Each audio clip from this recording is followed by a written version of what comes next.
It takes for freedom and justice. It takes a revolution. It takes a revolution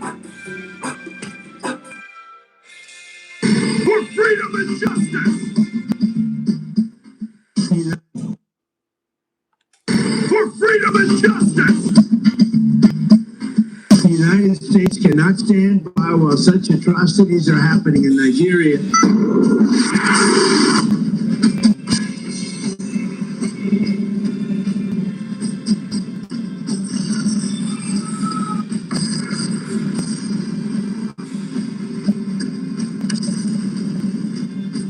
Hands behind your back. Now, what is this? Unhand me. The earth will shake for freedom and justice. See that? That is a high possibility in Nigeria. Going by what is taking place. We know those who are behind the insecurity in Nigeria. We're going to come after them, one after the other. Yes, it's a high possibility. You saw what happened in Iran? Nigeria will be a piece of cake, right? Because the people of Nigeria are not bad, but the bad guys in Nigeria will face some real hard time. Bola Ahmed Tinubu is an agent of Satan and a tool of Fulani jihadists deployed to destroy Nigeria. Instead of Nigerians uniting and rising up as a people and as a country to eject him and his gang of robbers, they are busy preparing for an election to replace him with what? Yet another terrorist scared idiot from the same criminal gang. Yes, an election that will not never hold, and before which, if allowed to hold, tens of thousands of our innocent and defenseless Nigerian compatriots would have perished through the violent rampage of the invading Fulani terrorists, now stationed in forests across our country. Nigeria, our very dear country, Nigeria. Nigerians, we've got to get up, man. Yes, it is coming to happen in Nigeria. The United States cannot stand by while such atrocities are happening in Nigeria.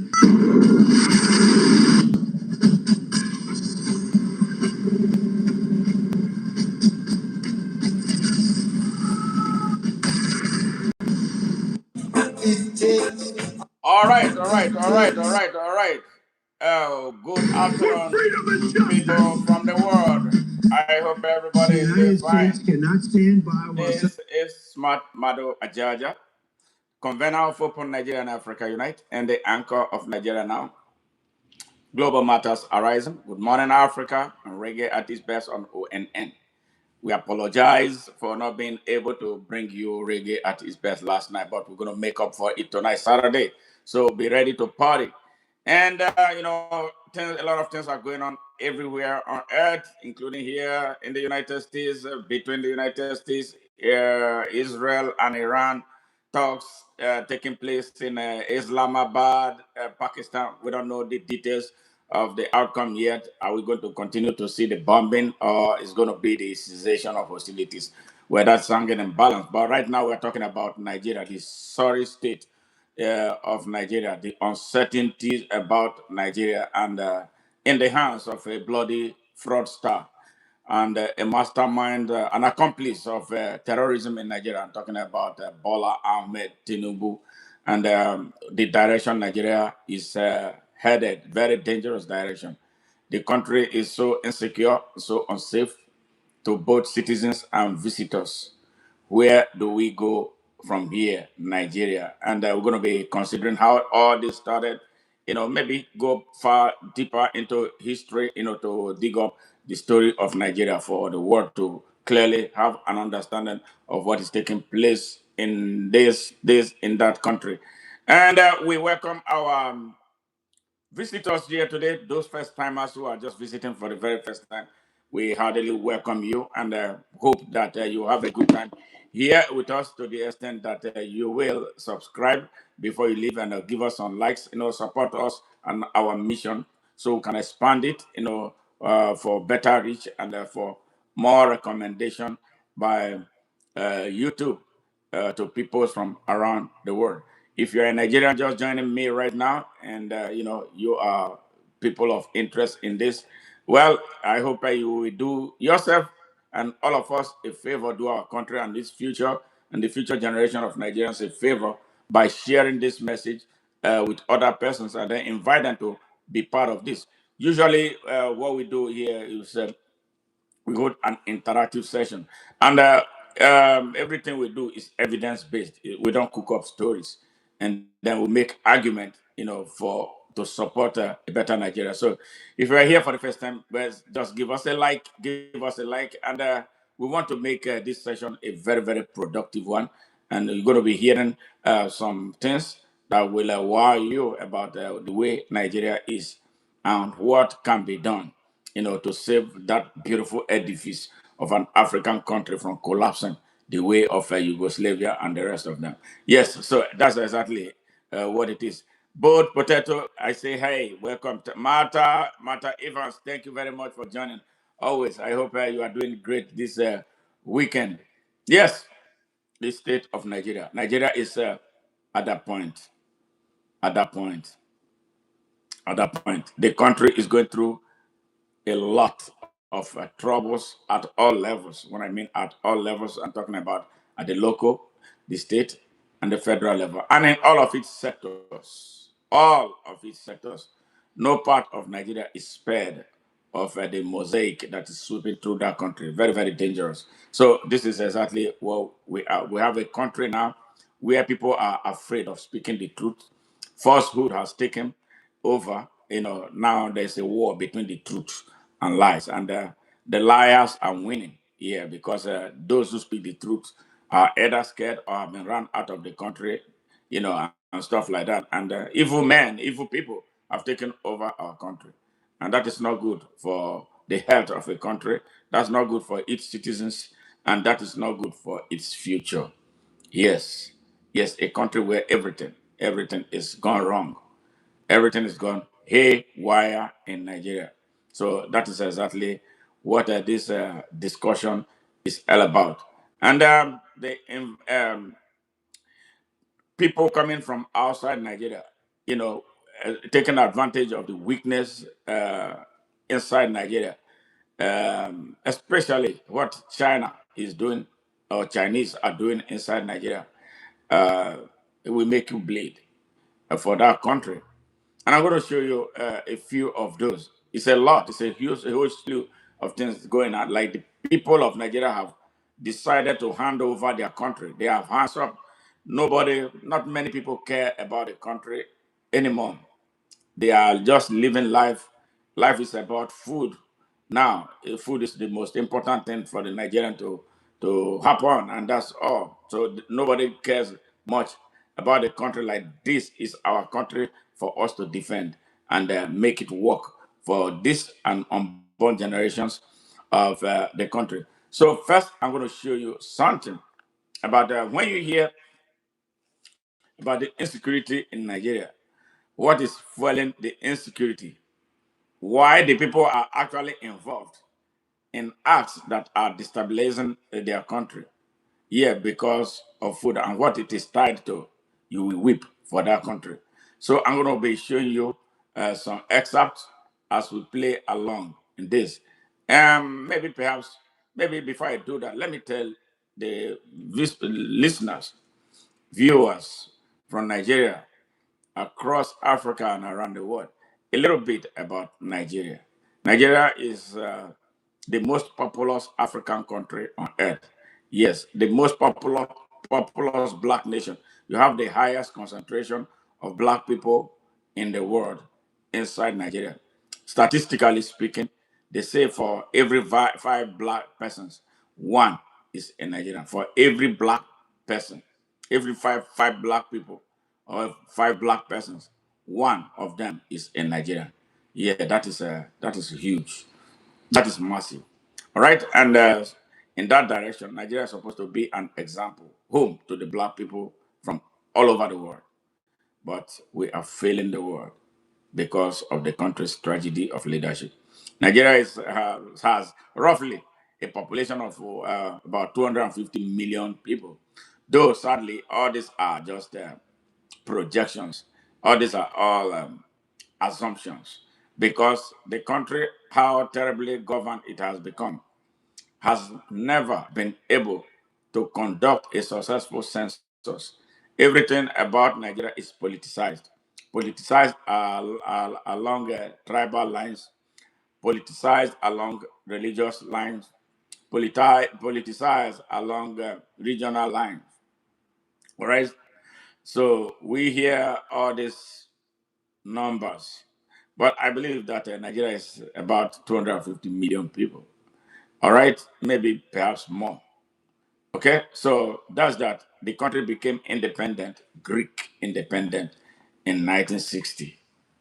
Right, right after independence, 6 years after independence, the country went up in smokes. Yes, we went through what they call civil war. That I believe is genocide, targeting one race, the Igbo race of Nigeria. When it was over, about 6 million Igbos were massacred. All right, and nobody was held accountable. Nobody was held accountable. No war criminal. Yes, nobody was jailed. Nobody. And the perpetrators are known.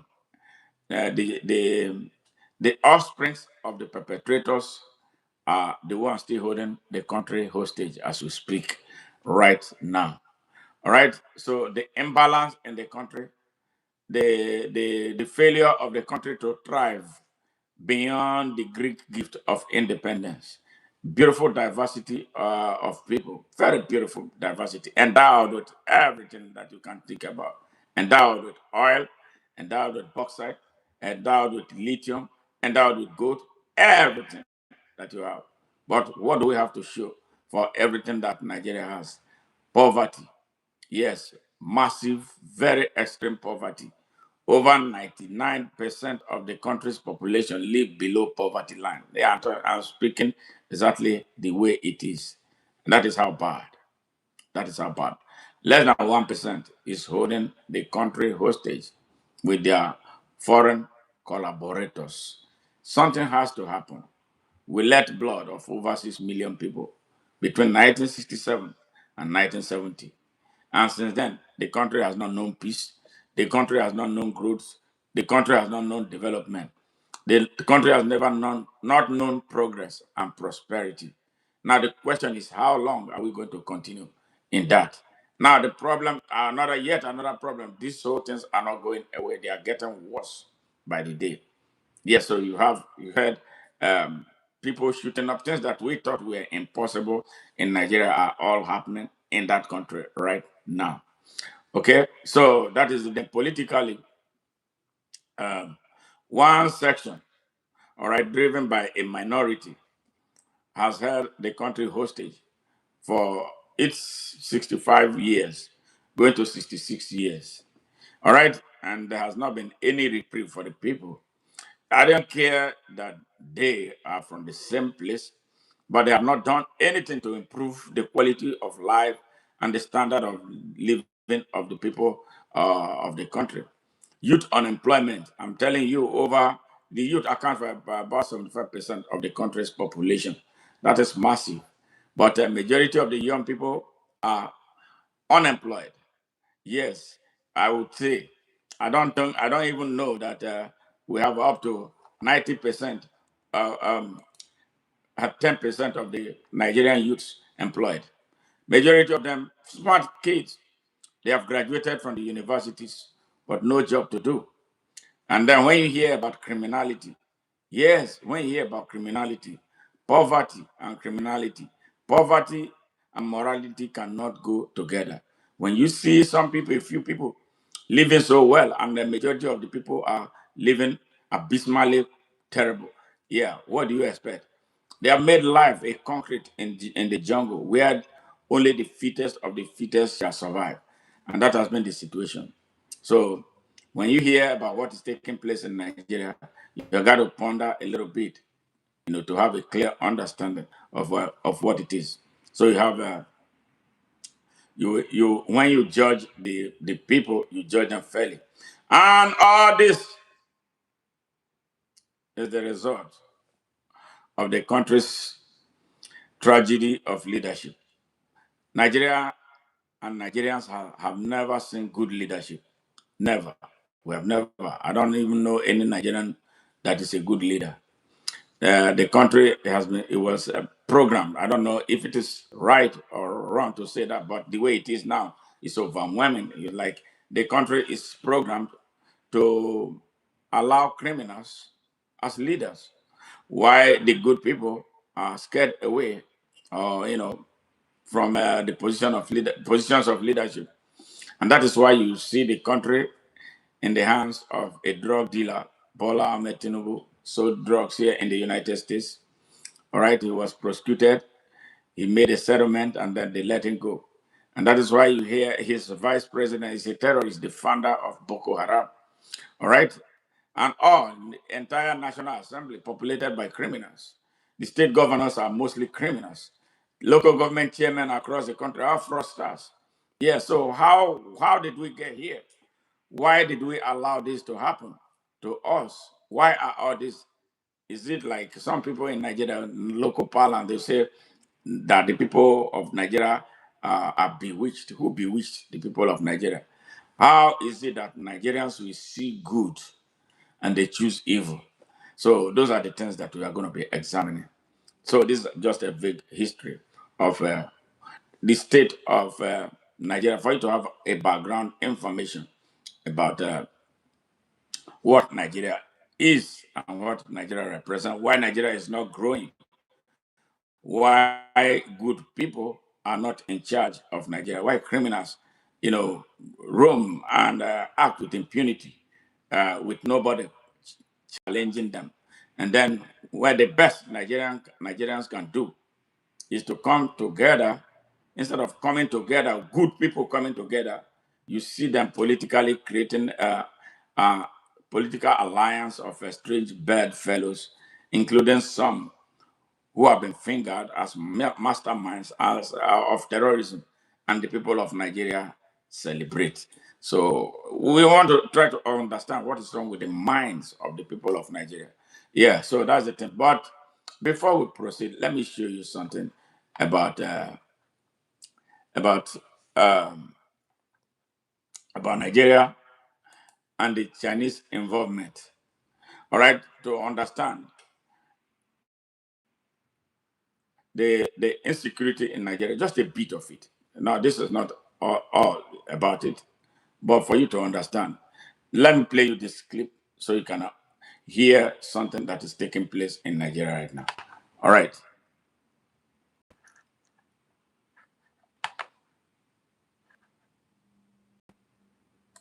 On Christmas Eve of 2023, the villages of Bokos and Barkinladi in Plateau State were wiped off the map.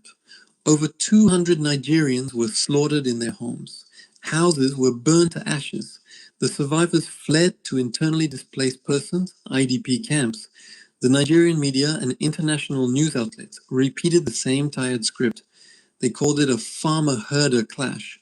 They called it a religious war between Christians and Muslims. But if you are a forensic investigator, you do not read the press releases. You look at the dirt. A few weeks after the blood dried in Bokos, the herdsmen did not move their cows into the burned villages. Instead, heavy diesel excavators arrived. Foreign contractors, protected by armed local escorts, rolled in. They did not come to plant crops. They came to dig. They were digging for spodumene, the highest grade lithium ore in the world. They were digging for tin, columbite, and tantalite. This is not a religious war. It is a hostile real estate acquisition. The men with the machetes and the AK-47s are just the demolition crew.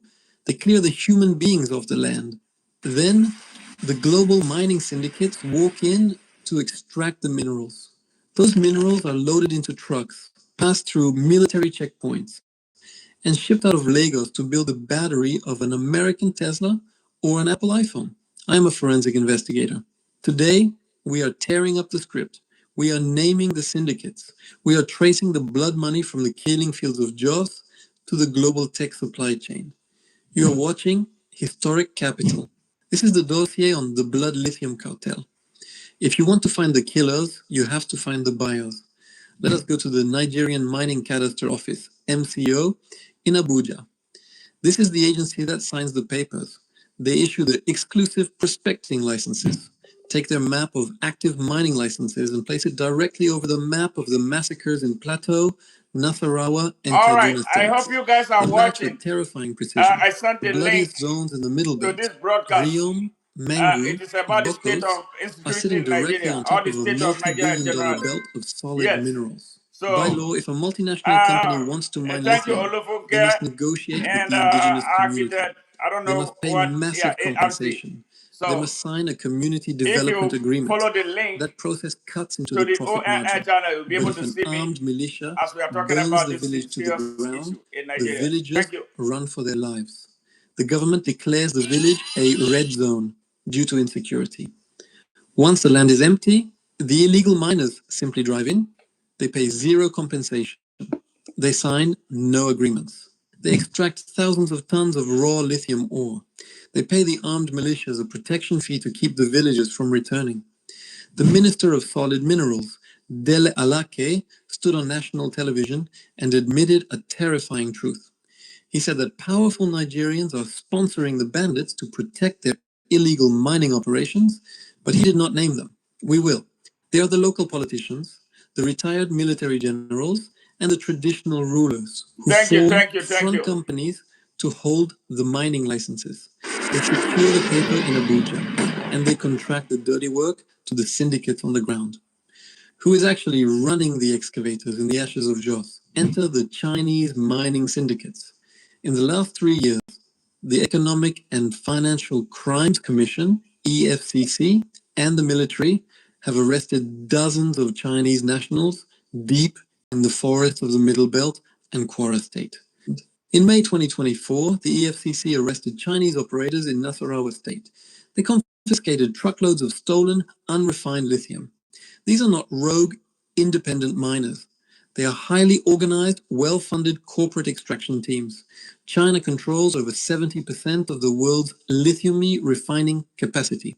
They need raw ore to feed the massive battery factories of companies like KATL and BYD. When the Chinese syndicates arrive in Nigeria, they do not bring armies, they bring cash. They set up operations in places like Ways and Barkin Ladi. They hire the local youth, the same youth whose farms were destroyed, to dig into the toxic dirt for 3,000 naira a day. The Chinese middlemen buy the raw lithium ore from the local militias for absolute pennies. They pack it into 30-ton trucks. Now think about the logistics of this crime. A 30-ton truck loaded with stolen rocks is not invisible. You cannot put it in your pocket. To get from the mining sites in Plateau State to the seaports in Lagos, that truck must drive across 1,000 kilometers of Nigerian highways. It must pass through dozens of police checkpoints. More importantly, it must pass through the checkpoints of Operation Safe Haven, the special military task force deployed to secure Plateau State.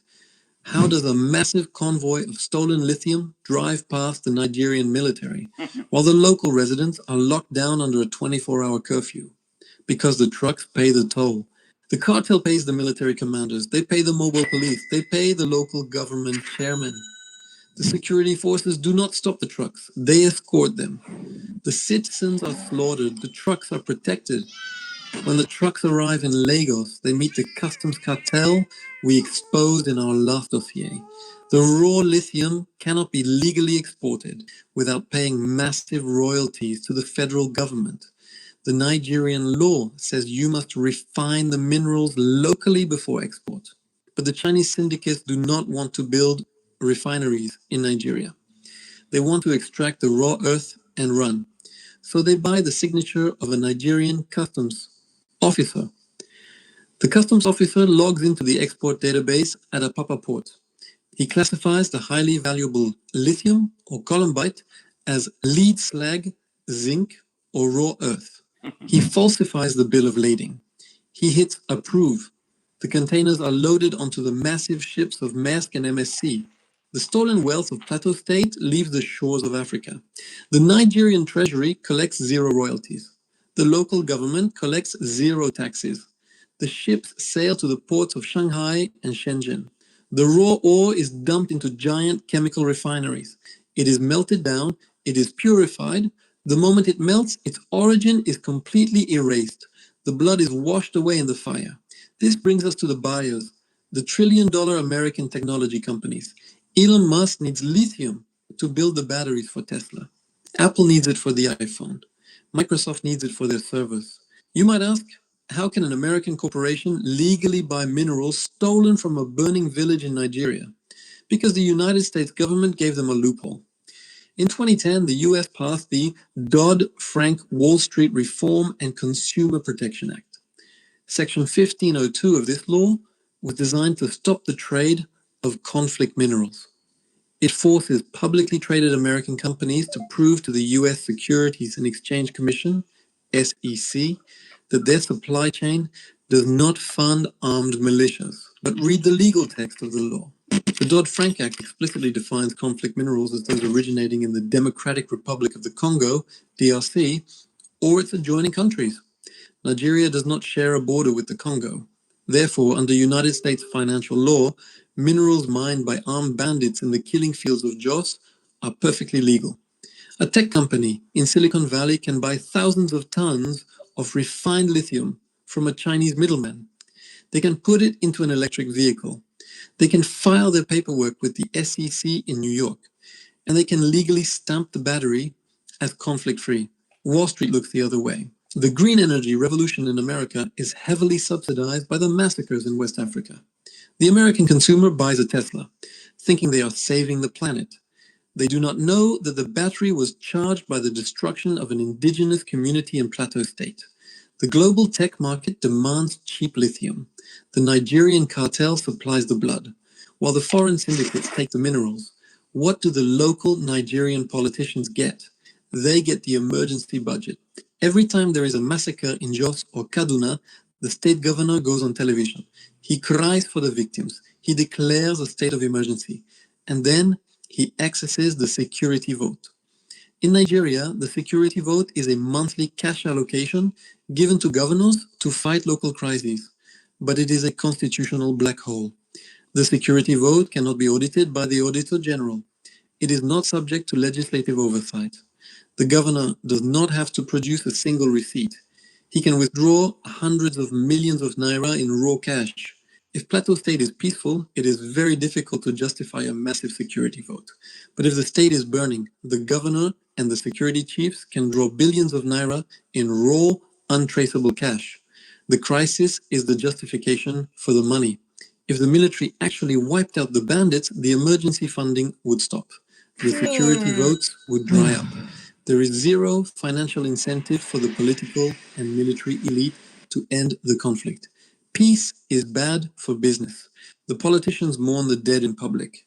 Then they return to their offices, sign the requisition forms, and withdraw the cash in private.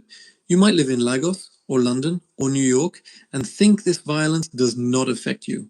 You are wrong. You pay the cost of this cartel every time you buy food. The Middle Belt, Plateau, Benue, Kaduna is the food basket of Nigeria. They grow the yams, the maize, the potatoes, and the tomatoes that feed the massive coastal cities. When the farmers of Bokos and Mangu are chased into refugee camps by the mining militias, the crops are not planted. The harvest rots. The supply of food to the southern market collapses. When you walk into a market in Lagos and complain that the price of a bag of rice or a basket of tomatoes has tripled, you are not just feeling the effect of a weak naira. You're feeling the direct economic impact of the lithium cartel. You are paying the inflation tax of the violence. The syndicates extract the clean energy for the West, and they leave starvation and toxic waste in the Nigerian soil. We look at the breaking news alerts and we see chaos. We are told it is a tragic failure of security. We are told it is an ancient tribal hatred over cattle. It is not a failure. It is a highly efficient, highly profitable corporate supply chain. The violence is simply the first step in the manufacturing process of a global commodity. It clears the land. The Chinese syndicates dig the ore. The Nigerian military escorts the trucks. The customs cartel stamps the export papers. The politicians pocket the security votes. And the Western tech companies buy the clean, finished product. Every player in the system profits. The only entity that loses is the citizen. The next time you read a headline about a farmer-herder clash in a resource-rich state, do not look for the cows. Look for the excavators. Look for the shipping containers. Colonialism did not end. It just updated its technology. They no longer use royal charters to seize the land. They use proxy militias and corporate loopholes. It is colonialism by contract, and it is signed in blood. This dossier exposes the true cost of the global technology boom. If this forensic breakdown changed how you view the violence in Nigeria, you must share it. Send it to someone who still believes the mainstream headlines about religious wars. We have exposed the oil cartel, the London banks, the shipping monopolies, and now the blood minerals. But there is one final piece of the extraction machine. The institution that forces nations to devalue their currency and remove their subsidies in the first place. If you want us to open the files on the IMF, the World Bank, and the currency devaluation trap, make sure you hit the subscribe button right now. Leave a comment below. Did you know about the Dodd-Frank loophole for US tech companies? Do you think the tech giants should be forced to audit their Nigerian supply chains? Let's read the records together. You are watching Historic Capital. The truth is in the transactions. Follow the money. All right. All right. Now, I'm going to play this again. So we will break it down together because we need to break this thing down very well in a manner that it will get into the head of the little baby that was born today in Nigeria. Because the problem Nigeria has is this sad problem of ignorance and our lack of interest in what is happening around us. We rely on what we are told by those who are responsible for our travel without having the hunger to dig further and to ask the relevant question. But today, thank God, we are here to provide answers. We are here to ask some very tough questions. We are here to want to inspire our fellow compatriots in Nigeria to begin to ask these very vital questions that not many people have been asking for a very long time. We cannot continue Nigeria the way it is. Nigeria is about to completely cascade, and then are we going to see is hell. So I'm going to play this video line by line and then I will give you an analysis of what is taking place. For instance, if you did not clearly understand what the presenter had to say out there, I'm ready and I'm prepared to do this. And here at ONN, we don't take money from fraudsters. We don't accept gift from drug dealers. We don't accept anything from politicians who have hurt their people, especially Nigerian politicians. We enjoy the goodwill of the ordinary people, the sufferers, those who are the receiving end of the elitist war against the people of Nigeria. So those are the type of people. We value, we love, we want money, but we know understand too that money is not just everything. We value the people much more than any money that anybody is going to give us. That is why we do not put pressure on people to give us anything. But those who value the type what we do and want to help us expand, and you have anything to help advance the message, we don't say no to that. We appreciate as long as it's coming from your heart of hearts to do. All right, so I'm going to play this. Why is Nigeria so insecure? Why is the insecurity in Nigeria? Why has it become so sophisticated? And then why do we talk about herder farmers clash? Why are we talking about climate change that takes place at night in nightly attacks, and then the sacking of villages, then taking them away from their homesteads into IDP camps that they will never return from? And then suddenly you see excavators, digging up and packing dirt. Have you ever seen a country that exports dirt? There is something in those red soil that the Chinese come to excavate from Nigeria. And these are the questions that we should be asking right now. So I'm going to go over it line by line. Everything the guy says, I'm going to break it down for those who I will even speak pidgin. So it will get into the hands of everybody, into the ears and the brain of everybody. And what does it do? It helps us to make informed decisions about the type of leadership that we choose when we have the moment to choose leaders. The type of leader you choose, yeah, determines the type of service that we're going to get. If you choose a criminal, like we have so many criminals in Nigeria that have run our country down, what do we see? This is exactly the kind of country that we have right now, is what we see. And you wonder why Dubai is the way it is, beautiful and progressive. It's the quality of leaders. Do you see how the United States is? Can you see one country, United States, that has an army that can defeat the whole world? Yeah, do you see an army that will take off from 15,000 miles from their target, 15,000 miles, and go and dominate the airspace of that country? Yes, disable all of its effort, destroy, sink its navy. Which country can do that? And do you think it was the Holy Ghost that made it happen for that? No, it's leadership. Those who can envision big things. Their vision is bigger than they are, and they keep working on it. Yeah, did you see how when all these things was happening in Iran, did you see any country that stepped up to challenge the United States? Show me that country. That tells you it's leadership. It's about big dreams. All right. What we do is blame the United States a lot of times. Why are they the way they are? We have to examine that. Yes. So, in one way or the other, we are all involved in what is happening in Nigeria. What do you buy? What do you sell? Do you know what is involved? Let us look at this. On Christmas Eve of 2023, the villages of Bokos and Barkin Ladi in Plateau State were wiped off the map. You remember this incident? You remember this when two villages, Bokos and Barkin Ladi in Plateau State, were wiped out. Hundreds of people were massacred. All right, what did we call it? Herders farmers clash.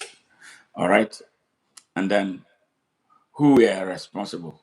Who were those pulling the triggers? Who were those pulling the triggers? Who went to Bokos and Bracken Laddie to start shooting up the place? What did somebody or those Nigerian middlemen put in the heads of those who were firing those AK-47. All right? Nigerians were responsible. Nigerians connive with foreign economic interests. Now, maybe some of them don't represent their countries. Yeah, they are business people. They come. Business people always look for loopholes where things are cheap for them to buy. And some bad businessmen, they will buy whatever they want by all means and at all costs, and including massacring the people to clear the road for them to get into a place to steal from them. That is what happened. When those people came, and those who are still attacking Nigeria, and sadly, all the people doing this who carry the AK-47, they are from one tribe, the Fulani group. All right, what do they tell them? They tell them that they are fighting for Allah. All right, that Nigeria gave them is their land. Okay, that they have right to be anywhere violently, not with respect, for their host community. They come in the name of cattle. Sometimes you don't even see the cattle that they have, but they ride behind cattle herding, to do what they do. All right? And they tell them that it's the duty of Allah that they are doing. When they kill people, when they slaughter people, they shout Allahu Akbar. They shout Allahu Akbar. They sack a village, they shout Allahu Akbar and get away. All right? And now these people are chased away from their homestead. And then there are ready ramshackle IDP camps, not where anything good happens. In fact, those IDP camps are hell on earth on their own. Okay? So they get in there, and then things start happening.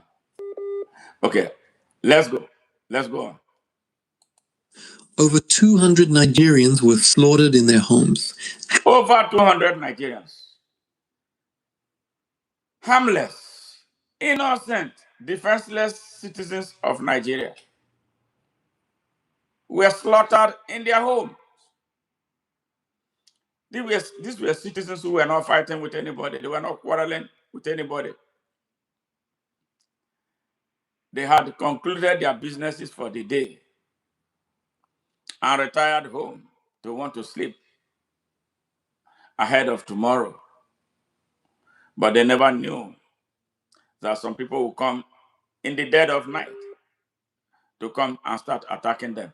Hey, those joining from Open Nigeria, I put the link to this broadcast. If you can click it, if you want to see me, unless you want to hear my voice while you are staying on WhatsApp, that's fine. But if you want to see me talking, you will see, you would have seen the link I posted to this live stream, so you can see it. All right, so I just wanted to make that clarification. So these guys will come in the dead of night, wipe out a whole community. Yes, in a country that is supposed to have a police, a country that is also supposed to have different layers of security operatives. They will come, commit this mayhem, and get away with it unchallenged, and nobody does anything. Their president will leave Lagos or wherever, Abuja, where he is. He gets to the airport and says that there is no light, and he returns. He will even threaten them. He's going to be returning back to his base within 10 minutes. And it doesn't matter if there are dead bodies that were brought to receive him. And like in the last one that just happened, a woman was clutching her dead baby in her hand. This beast of no nation called Bola Ahmed Tinubu did not even show empathy to that woman. He addressed them like he addressed slaves and jumped into this plane back to Abuja. All right? That is leadership, right, in Nigeria. And that is what it has been. We have never had the luxury of being led by people with compassion, people who cared about the country. people who are patriotic, people who love people, any leaders who take the country as their own constituency. That is the sad story of Nigeria. Yeah, it is a very bad thing that we have to put up with in that country. Yes, that is where the whole thing is. Now, let's progress further in this. Houses were burned to ashes. The survivors fled to internally displaced persons, IDP Absolutely, camps. as always. The Nigerian media and international news outlets repeated the same tired story. The same thing. The Nigerian media is the most corrupt media on the surface of this earth. The Nigerian mainstream media is the most corrupt media on the surface of this earth. In the first place, they are lazy. Their owners are part of the problem. They are the ones who shield the criminals because they share the booty, the loot, what they get from allowing Nigerians to die in quantum. The Nigerian media is a cost media. Yeah, that is no media. Yes, and that is why they misinform the people. They bring terror, they profile terrorists to become leaders in Nigeria. I hate the Nigerian mainstream media. I hate it with a passion. Script. They called it a farmer-herder clash. Absolutely. They called it a religious war between Yes. Christians and Muslims. Yes. But if you are a forensic investigator, you do not read the press releases. You look at the dirt. Yes. They call it farmers herder clash. Yes. How will the farmers and herders be clashing? They call it religious because the middlemen put it in the heads of their militias. That is, they are fighting for God. On the other side, they are fighting for Islam. They are defending Islam by killing people and taking their lands. All right? And they call it all kinds of names to justify their thing. They say it's the result of um, climate change. Is climate changing only in Nigeria? The climate change is here in the United States too. America is adapting to the climate change by being innovative and creative and looking for ways to move the people who are badly affected by climate change to adapt to a new way of life where they will continue to live in peace and harmony with the rest. Bullshit Nigerian media and bullshit, as always. All right? Okay, let's continue this.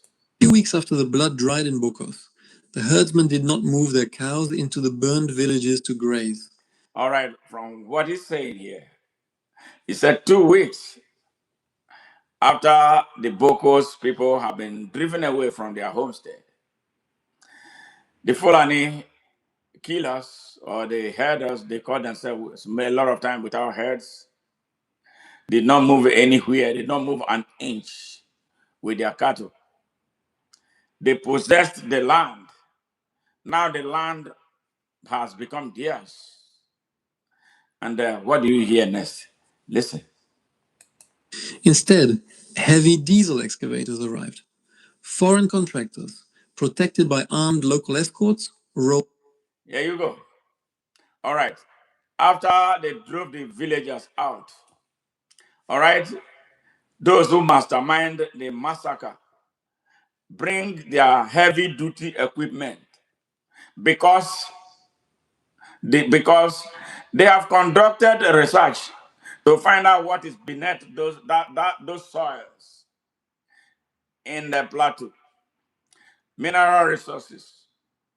Yes, solid minerals behind. That is what is the reason they are fighting.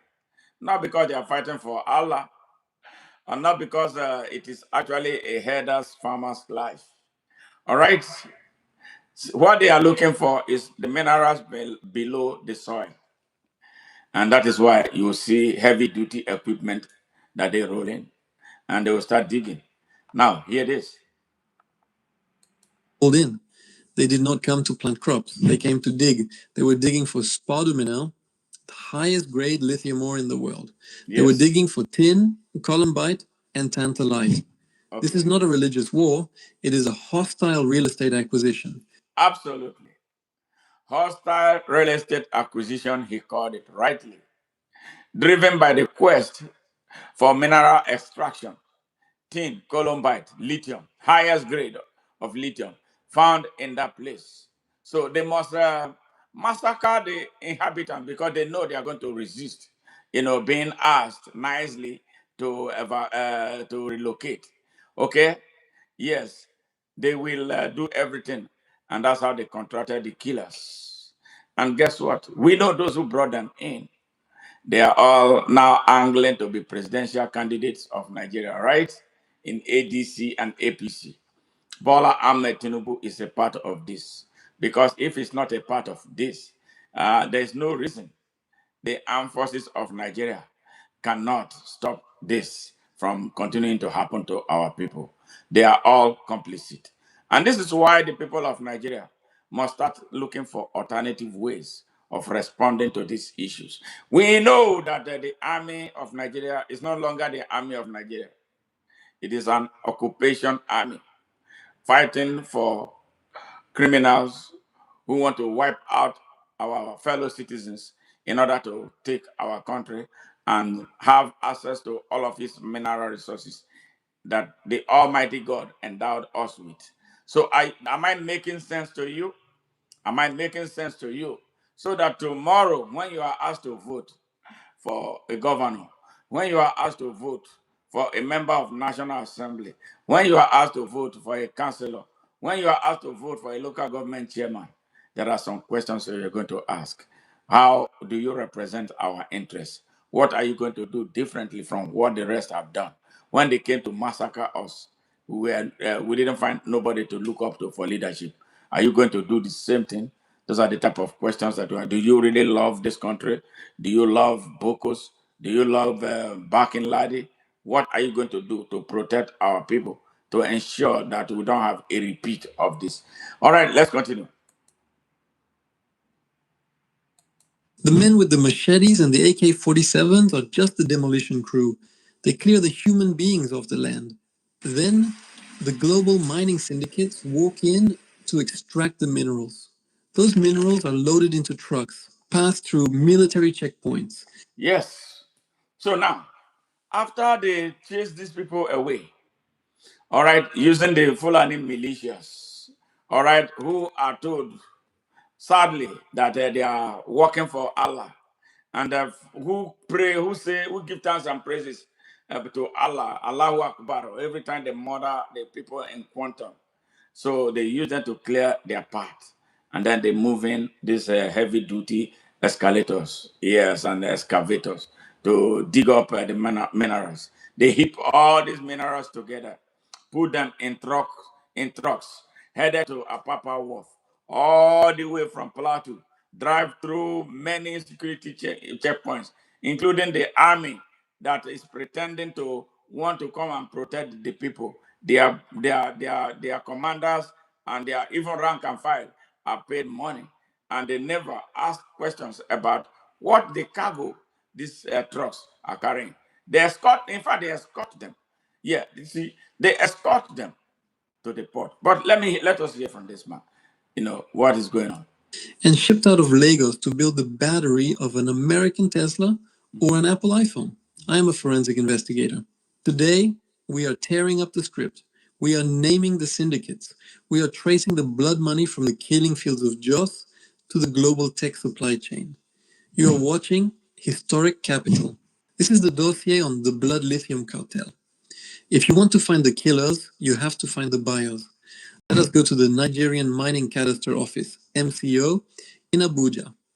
This is the agency that signs the papers. They issue the exclusive prospecting licenses, take their map of active mining licenses and place it directly over the map of the massacre. All right, the government has a ministry or a department responsible for regulating these activities. But what do? Those departments are run by criminals who are involved in this bloody trade. All right, they will issue mining license to anybody. All right, as long as the person gives them money. They are the ones who are signing the death warrants of Nigerians. Yes. And it trickles down.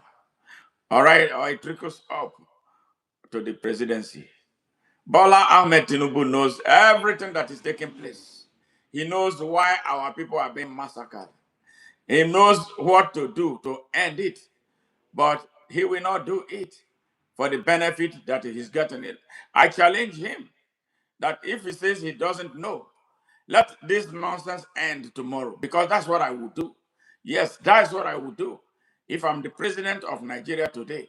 Hell, that this will be happening in Nigeria. Hell to those companies who will come into Nigeria, those foreigners who will come into Nigeria to do what they are doing. Hell to Nigerians who collude with these foreign interests to do this thing that they are doing, that is destroying the lives and property of our people. Yeah, you know what? Nigerians will not like someone like me because their brains have been so twisted. Yes, like what we are seeing today now. They are working, campaigning against 2027 now. I can tell you that the ordinary person from Bokos, who is so hungry, who still does not understand the pathology of what is happening, why his or her hometown was ransacked and with a lot of people massacred. She or she will not understand, but collect money from the same oppressors who will do worse damage to him or her tomorrow when he wins an election. So this is an eye opener. So you got to understand how this whole thing happens. So you have a better mental ammunition to fight back.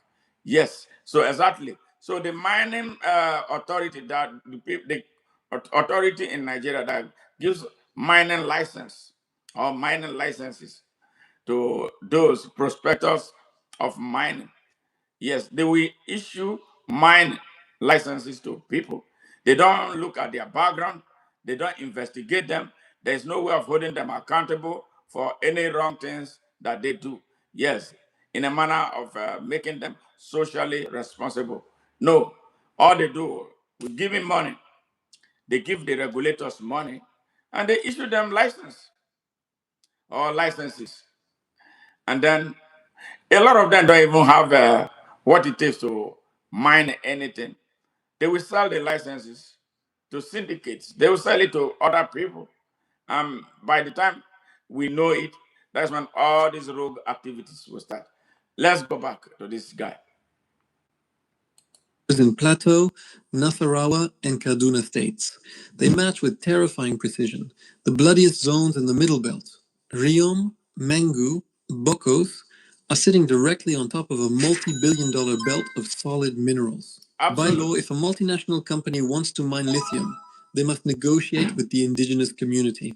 They must pay massive compensation. They must sign a community development agreement. That process cuts into the profit margin. But if an armed militia burns the village... Now, here it is now.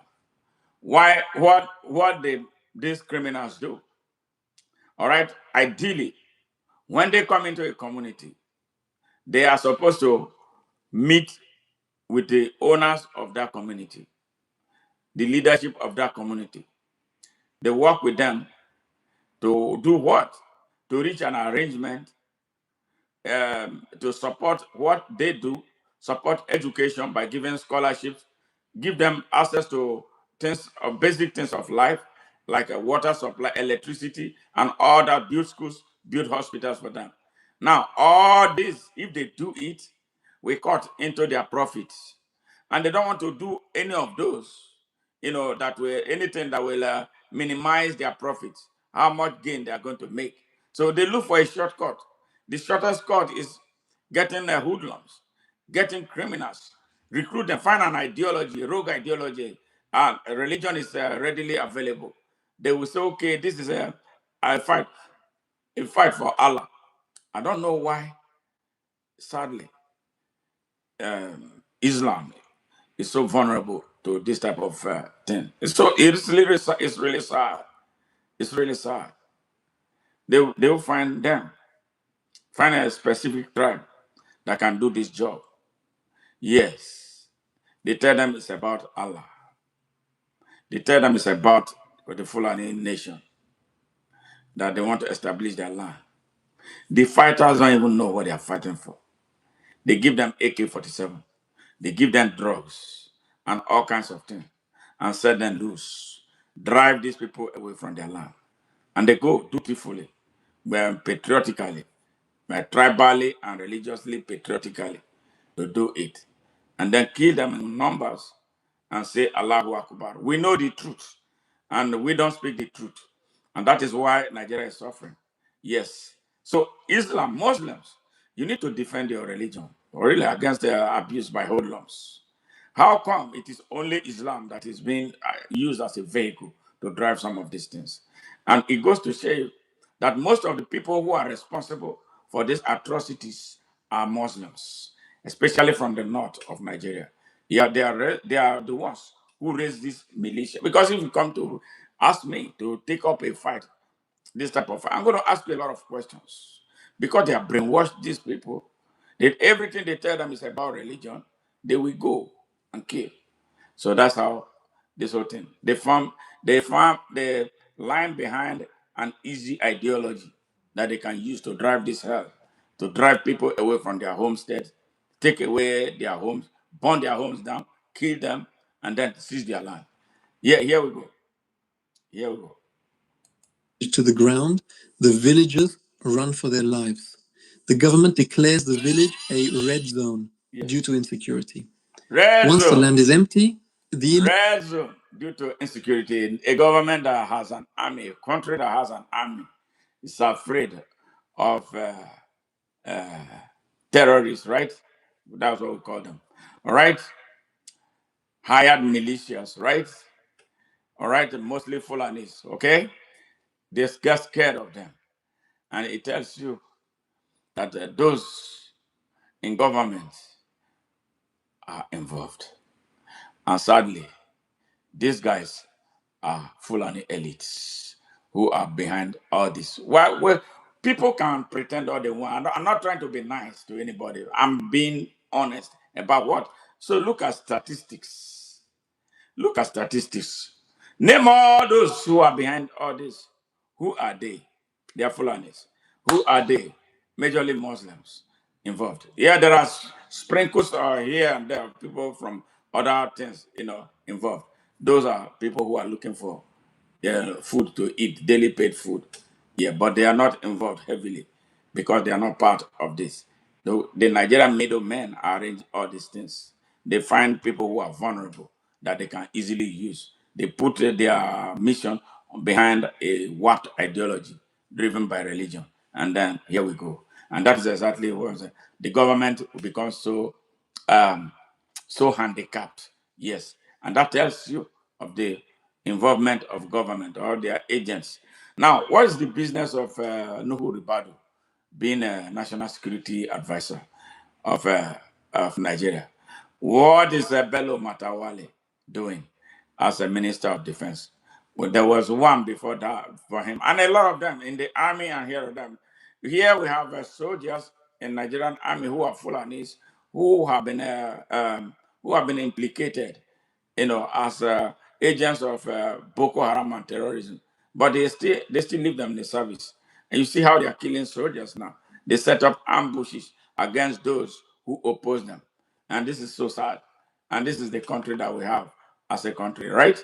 Yeah. illegal miners simply drive in, Yes. they pay zero compensation. They don't pay They anything sign no agreements. at They all. extract thousands of tons of raw lithium ore. They pay the armed militias a protection fee to keep the villagers from returning. Absolutely. The Minister of Solid Minerals, Dele Alake, stood on national television and admitted a terrifying truth. He said that powerful Nigerians are sponsoring the bandits to protect their illegal mining operations. Dele Aleke should be ashamed of himself and he should actually commit suicide. So he could say it. All right. Powerful Nigerians, as always. Powerful Nigerians have no name. Powerful Nigerians are above the law.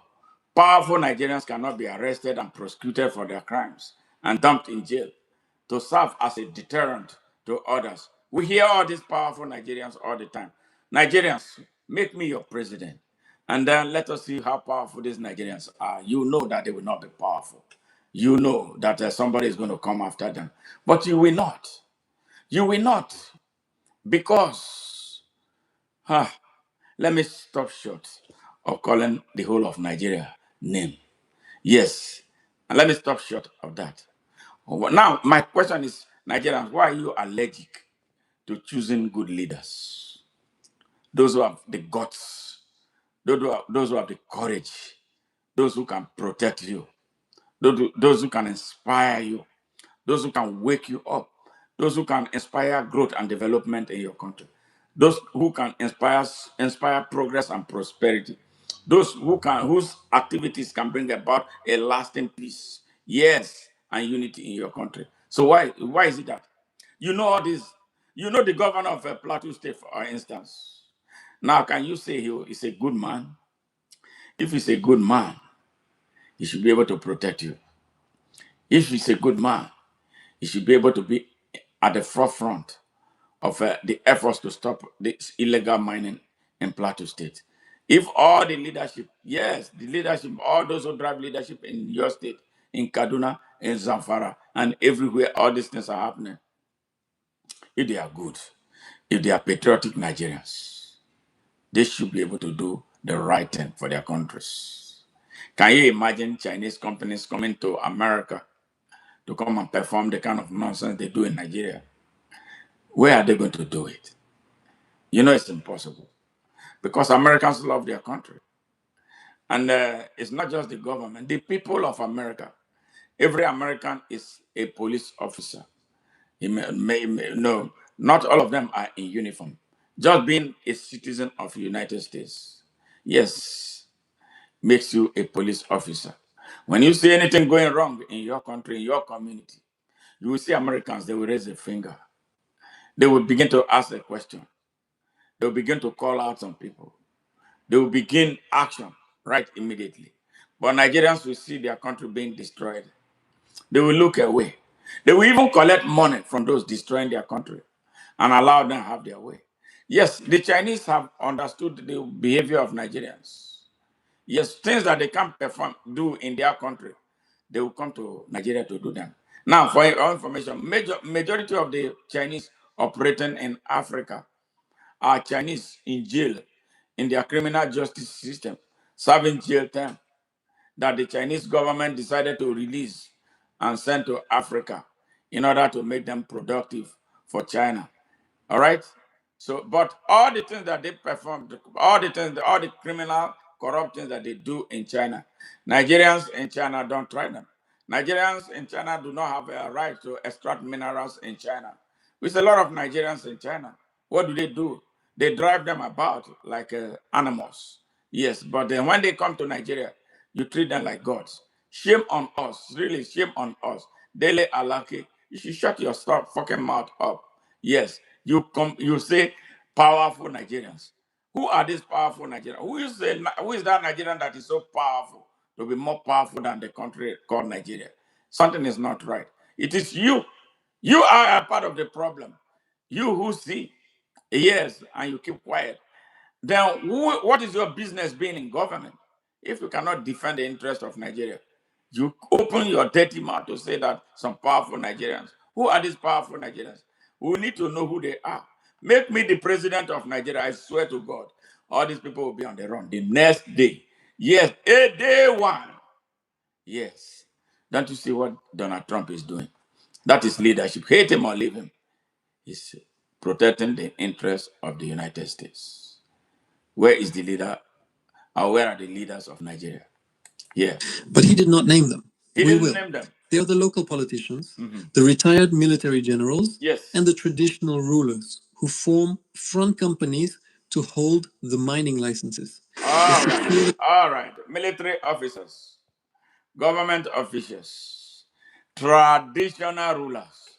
Traditional rulers.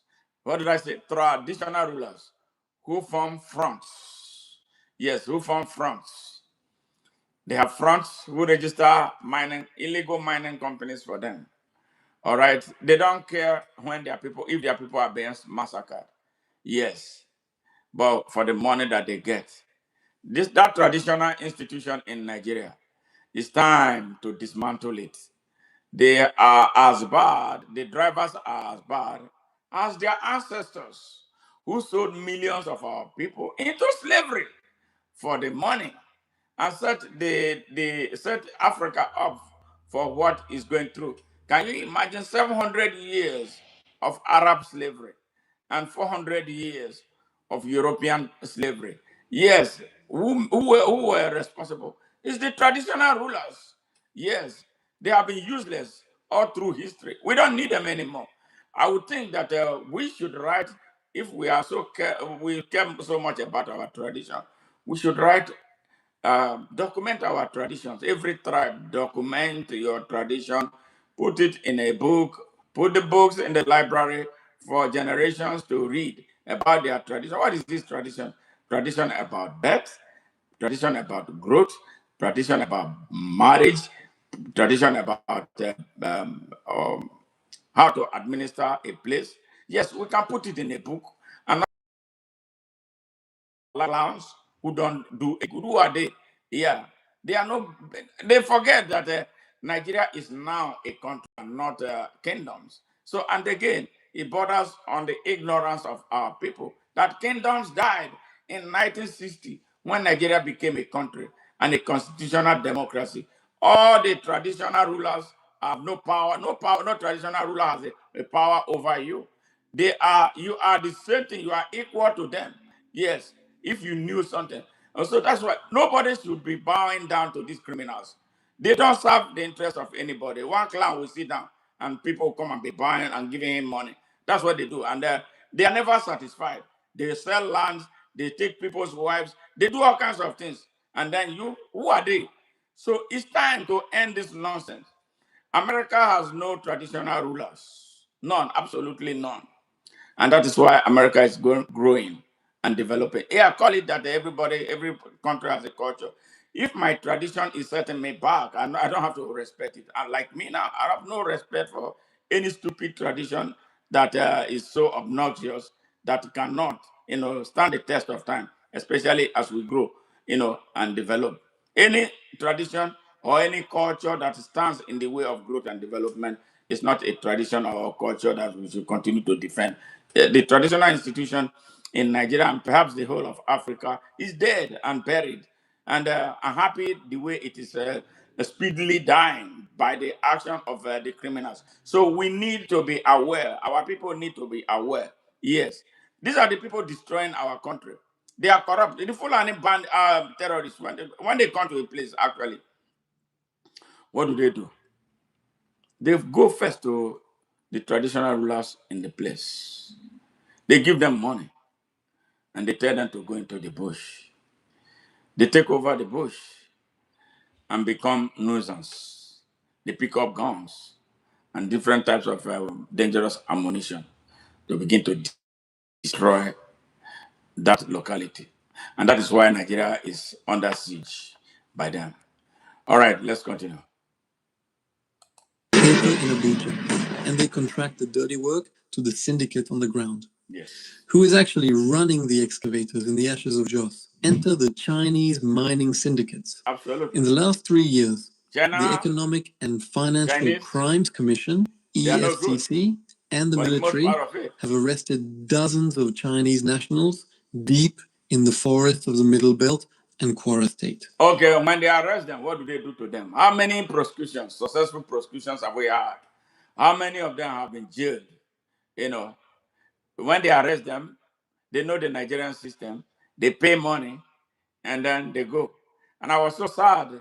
One young man, they call a very dark man, he who does not even know that is intellectually superficial. He was going to defend the Chinese. And if the Chinese bought him a ticket to go to China, that some Nigerians defrauded him, he traveled all the way to China. Yeah, anyway, that one is a content creator. I don't want to waste my time on him because he doesn't understand what's going on. He doesn't understand any of this, like many of the young so-called social media activists from Nigeria who don't know a damn thing about what's taking place. They will just, whenever they kill, they will show up there, and then Nigerians are following them. But they lack the intellectual depth to understand what is taking place. So they protect these Chinese.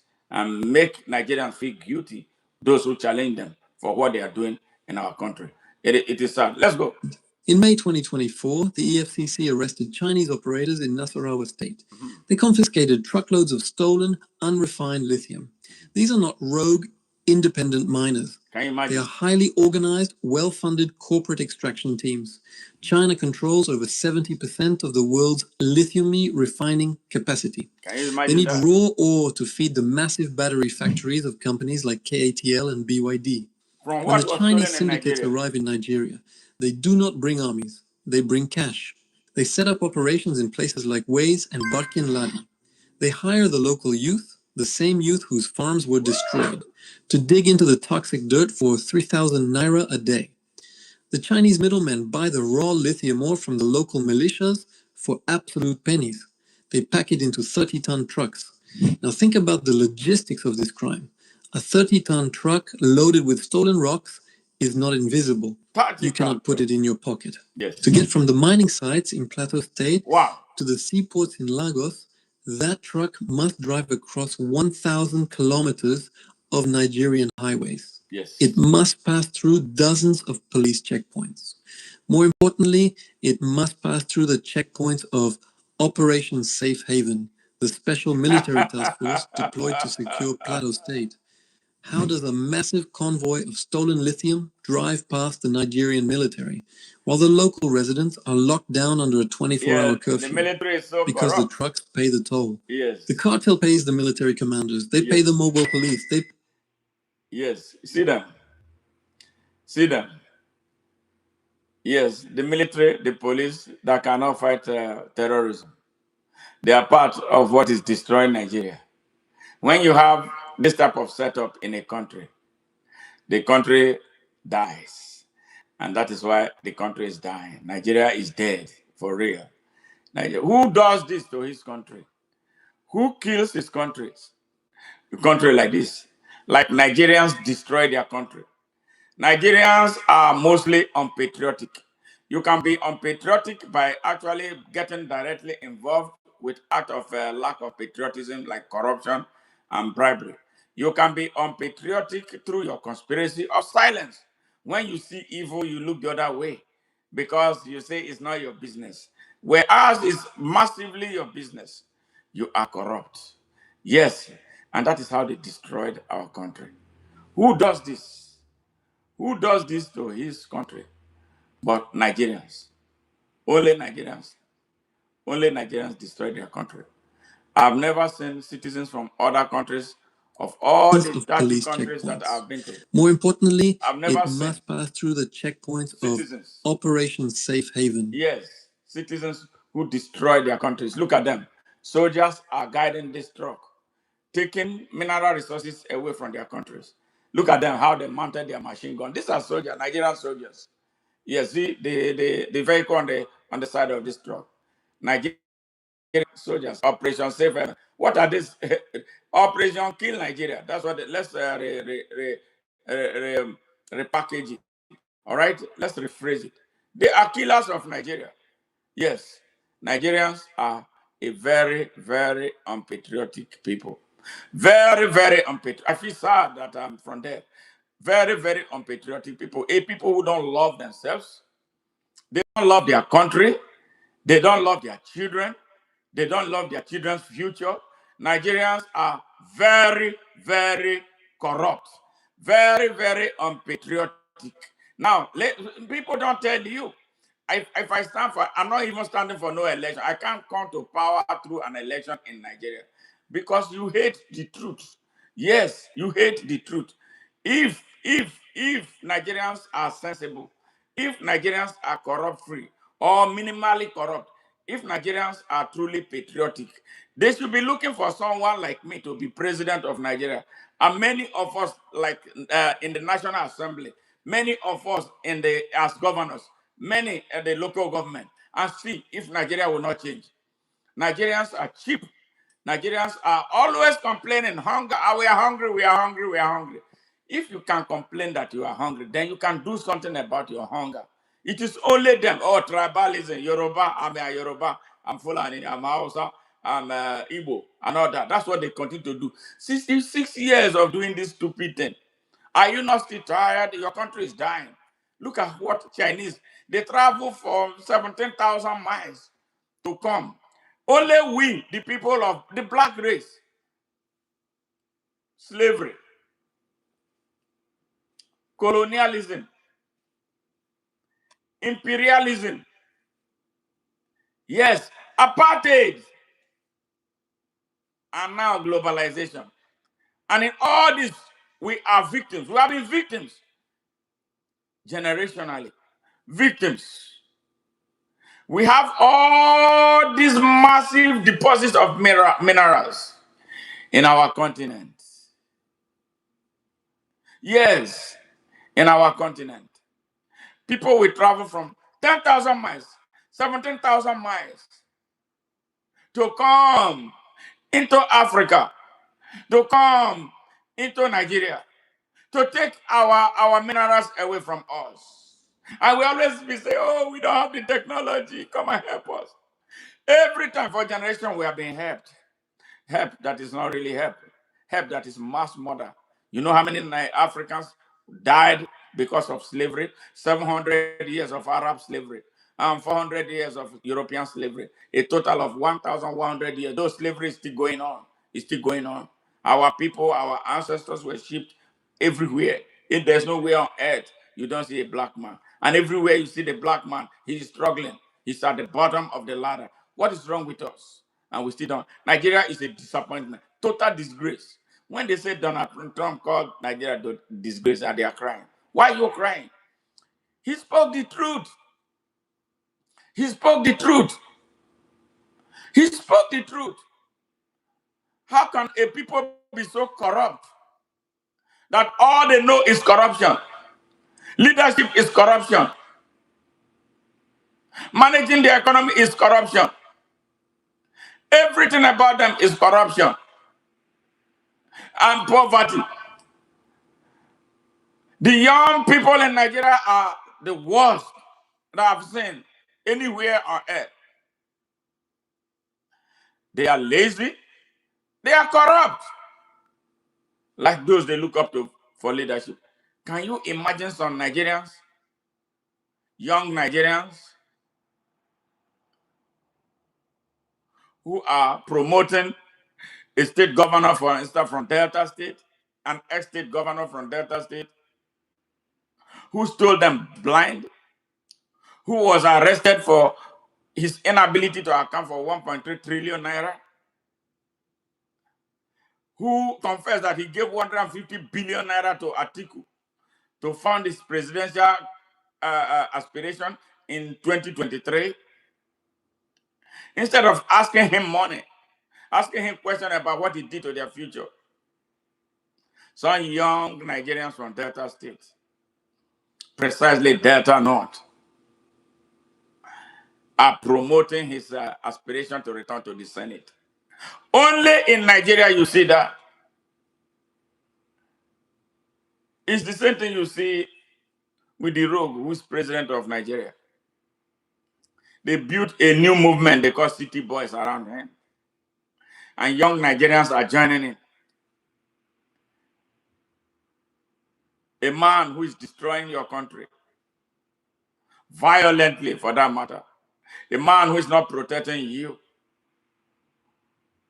A man under whose tenure more than 600,000 people were massacred in 1 year. You want him to return as your president. The Nigerians lying behind people who have been called out for their involvement with terrorism.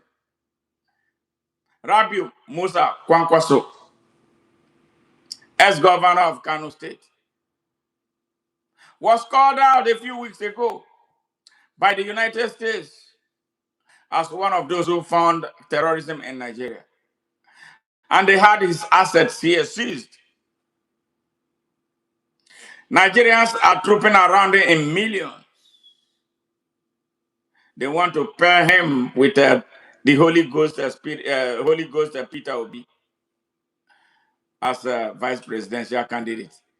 on the platform of ADC, a party formed by those who recruited Fulani militias from across Africa to invade Nigeria for the Chinese, like this young man has stated it, because they are the ones who is doing it. There ain't nobody else. So that's the type of Nigerians have this great affinity for those who destroy their country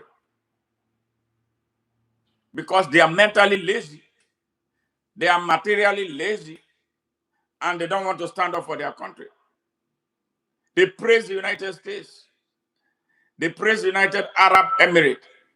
They praise even our nearby Burkina Faso for what young Ibrahim Traore is doing. But they can't wake up for their country. They can't rise up for their country. For them to rise up, they expect you to pay them. They expect you to bribe them. They expect you to rent buses for them. You are the one who is most on the line by these killers that you look up to for leadership. Look at your armed forces. That's your army guiding thieves, international thieves from China, who come to excavate your land for mineral resources from 17,000 miles. They take your resources to China and you get nothing. They are supposed to pay you royalty. When they bribe your fucking traditional rulers, they shut up their mouth. They bribe your governor, they shut up their mouths. They bribe those who issue them mining licenses, they shut up their mouths. And you from the communities don't get nothing. And you think it is okay. The Chinese government protects its citizens.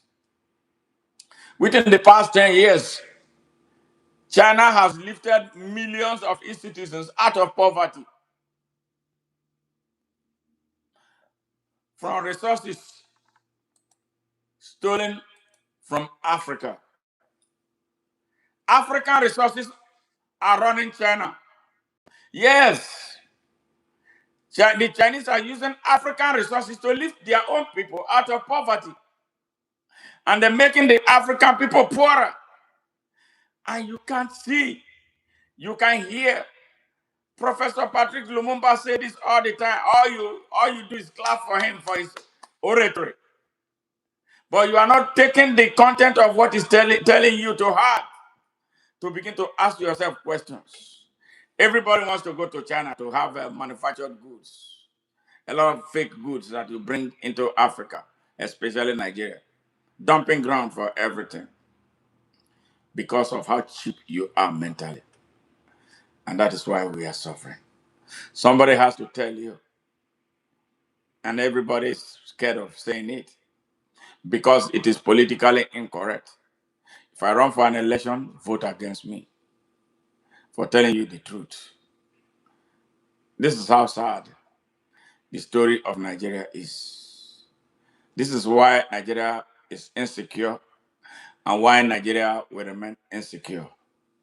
It's not like we were tolerating one another before. How, why suddenly we are having all these type of problems?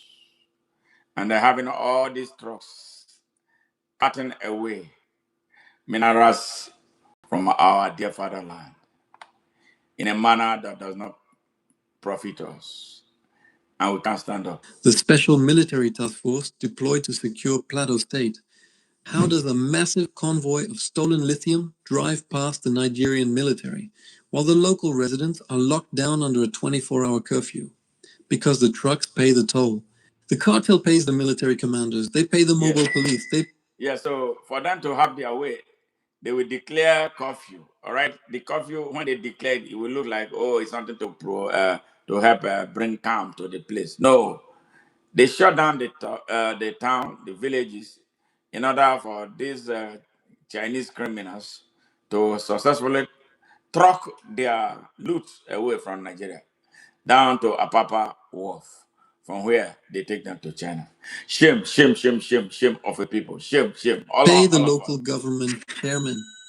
The security forces do not stop the trucks, they escort them. The Yes. citizens are slaughtered, the trucks are You protected. saw the military When the break. trucks Yeah. arrive in Lagos, they meet the customs cartel we exposed in our last dossier.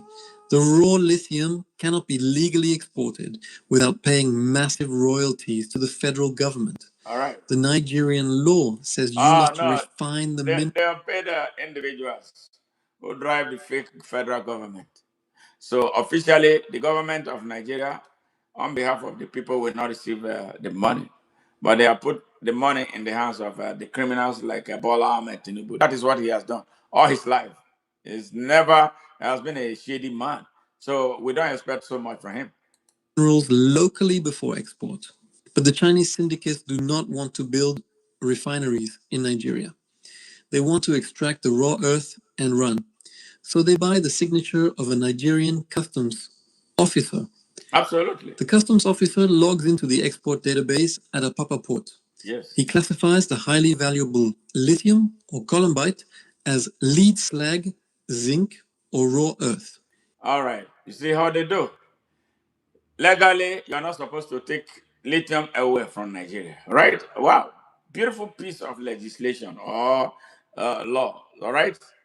We have some very beautiful laws, beautiful environmental protection blueprints, all right? But enforcing them becomes a problem. You will see a smart, stupid Nigerian. It's not stupid, it's not smart, it's a fool. Yeah, who will look for ways to allow this to leave Nigeria. They will give them other names of things that are allowed to leave Nigeria, like lead, columbite, and other. Yeah, hear this. It's painful. It's painful to come from that country. He falsifies the bill of lading. He He falsifies hits it. approve. The containers are loaded onto the massive ships of Maersk and MSC. The stolen wealth of Plateau State leaves the shores of Africa. Correct. The Nigerian treasury collects zero royalties. The local government collects zero taxes. The ships sail to the ports of Shanghai and Shenzhen. Yes. The raw ore is dumped into giant chemical refineries. It is melted down, it is purified. The moment it melts, its origin is completely erased. Erased. The blood is washed away in the fire. Sad. This brings us to the buyers, the trillion-dollar American technology companies. Yes. Elon Musk needs lithium to build the batteries for Tesla. Sad. Apple needs it for They the are all iPhone. involved. Microsoft needs it for their servers. Yes. You might ask, how can an American corporation legally buy minerals stolen from a burning village in Nigeria? Because the United States government gave them a loophole. In 2010, the US passed the Dodd-Frank Wall Street Reform and Consumer Protection Act.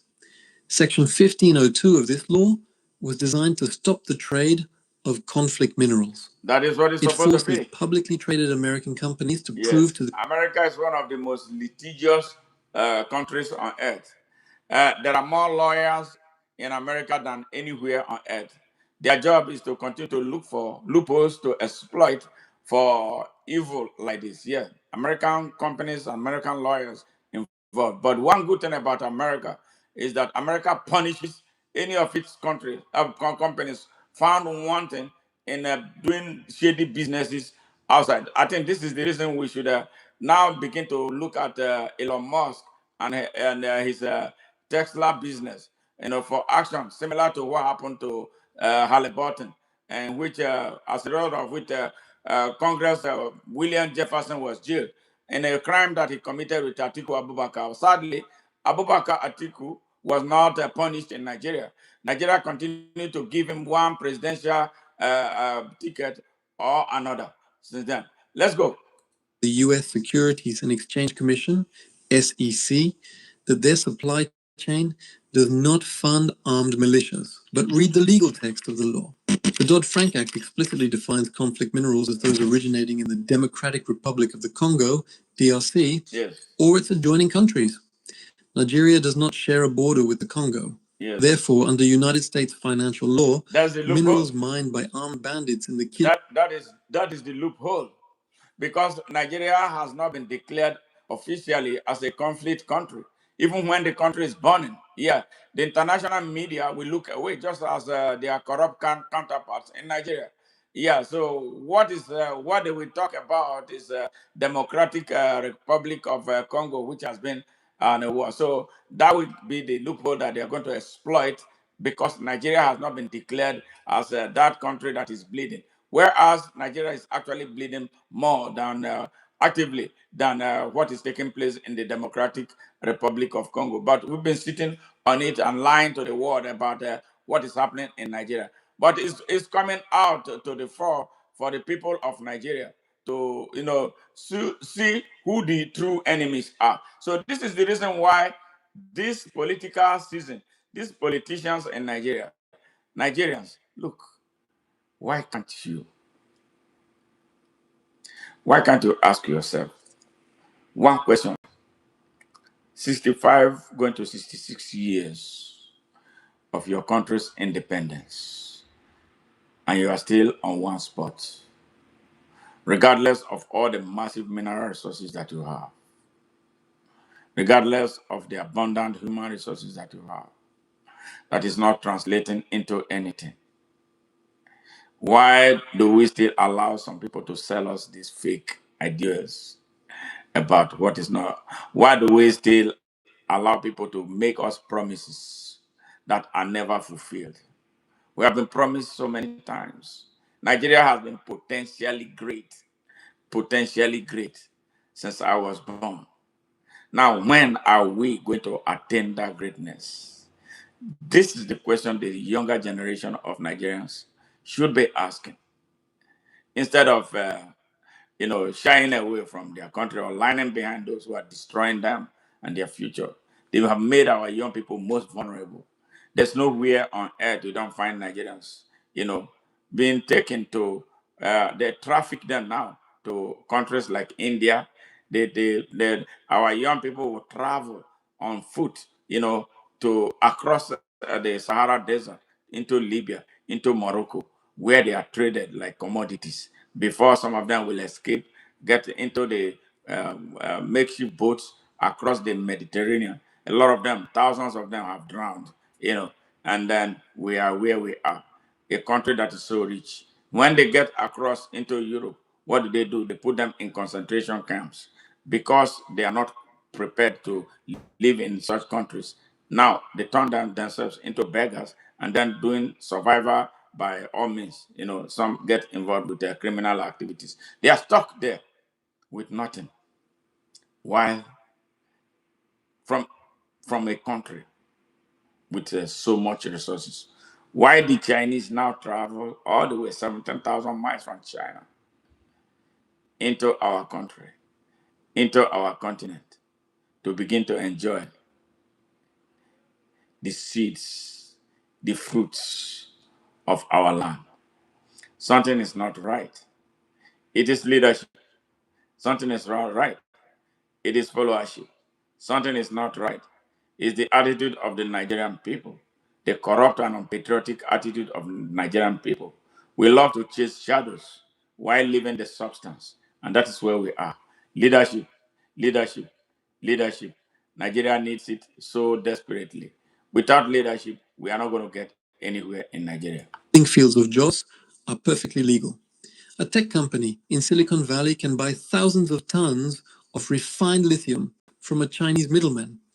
They can put it into an electric vehicle. They can file their paperwork with the SEC in New York, and they can legally stamp the battery as conflict-free. Wall Street looks the other way. Yes. The green energy revolution in America is heavily subsidized by the massacres in West Africa. Absolutely. The American consumer buys a Tesla, thinking they are saving the planet. They do not know that the battery was charged by the destruction of an indigenous community and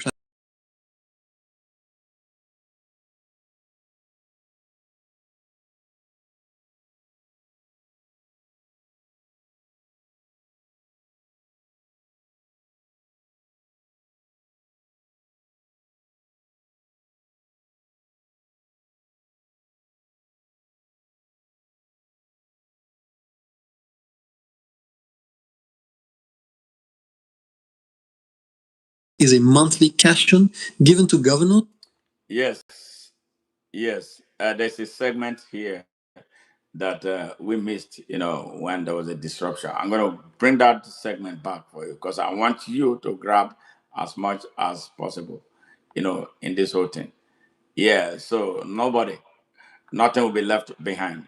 My mission is to have the people of Nigeria to start thinking. Really, we need to start thinking. We are not thinking. We have allowed criminals manipulate us for a very long time. We fight for them when they don't care about us. It is about them and not about us. That is what life is as far as they are concerned. So let's get back to those areas where you missed out. Silicon Valley can buy thousands of tons of refined lithium from a Chinese middleman. They can put it into an electric vehicle. They can file their paperwork with the SEC in New York, and they can legally stamp the battery as free. Wall Street looks the other way. The green energy revolution in America is heavily subsidized by the massacres in West Africa. Sure. The American consumer buys a Tesla, thinking they are saving the planet. They do not know that the battery was charged by the destruction of an indigenous community in Plateau State. The global tech market demands cheap lithium. The Nigerian cartel supplies the blood, while the foreign syndicates take the minerals. What do the local Nigerian politicians get? They get the emergency budget. Every time there is a massacre in Jos or Kaduna, the governor goes on television. He cries for the victims. He declares a state of emergency. And then he exercises the security vote. Now, your state governors, in Nigeria, they're about the most corrupt tier of government. All right? They are about the most corrupt tier of government.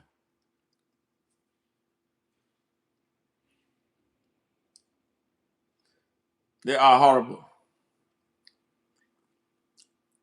They give them a lot of money for security every month.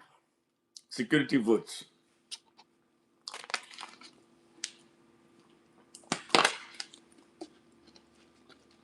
If the governors in Nigeria are applying the security votes given to them, we need to ask them, what do they do with the security votes?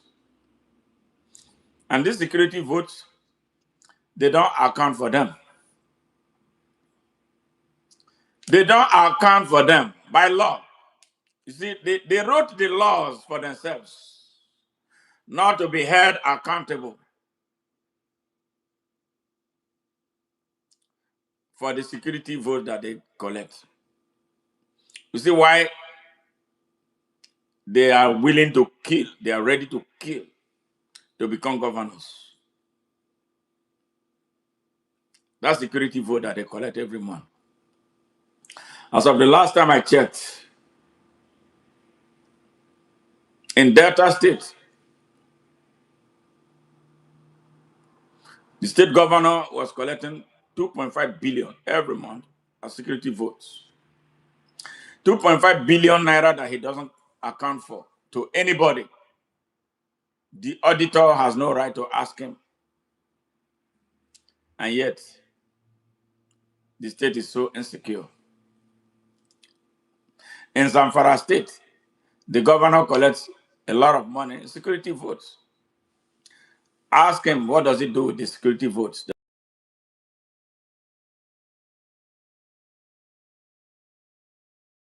There are 36 governors and the Federal Capital Territory. You see how you are bleeding the people of Nigeria and you keep quiet. You are cowards. You can't ask questions. You say you are a youth or you are youths. In all the political parties in Nigeria, you are the majority. You are not able to use your majority. I hear there are some people who call themselves stakeholders. And you buy into that foolishness of stakeholders. The stakeholders have to decide for you. Why are you not a stakeholder? You are, by citizenship of Nigeria, you are a stakeholder of Nigeria. And you are a stakeholder in everything about Nigeria. And you are a majority. You cannot organize yourselves to take charge of those political parties. and have your way. You are slaves. You want to stay subservient all your life. And you come out to call yourself a youth. You saw what the Nepalese youths did in their country. You saw how they were tossing their leaders inside the river, drowning them for what they did to destroy their country. You heard about Chile and Pinochet, what the young people there did. You heard about what took place not too far from us in Senegal, when two youths who were put in jail were released because of the pressure coming from the youths outside. And those two youths went ahead and win a presidential election. Only you in Nigeria, you call yourself youth, but you don't behave like a youth. You are subservient youth. When you protest, you say they shoot some people and then you run away. And then you empower them to do more. If always you are given answers, as an example, you betrayed your colleagues, your fallen colleagues who were massacred. If it was in another country, that was a tonic that they needed to succeed and retake their country. You were beaten back. I feel sad for the parents of those children. I feel sad for those heroes. May their soul rest in peace. You betrayed them. You stabbed them in the back.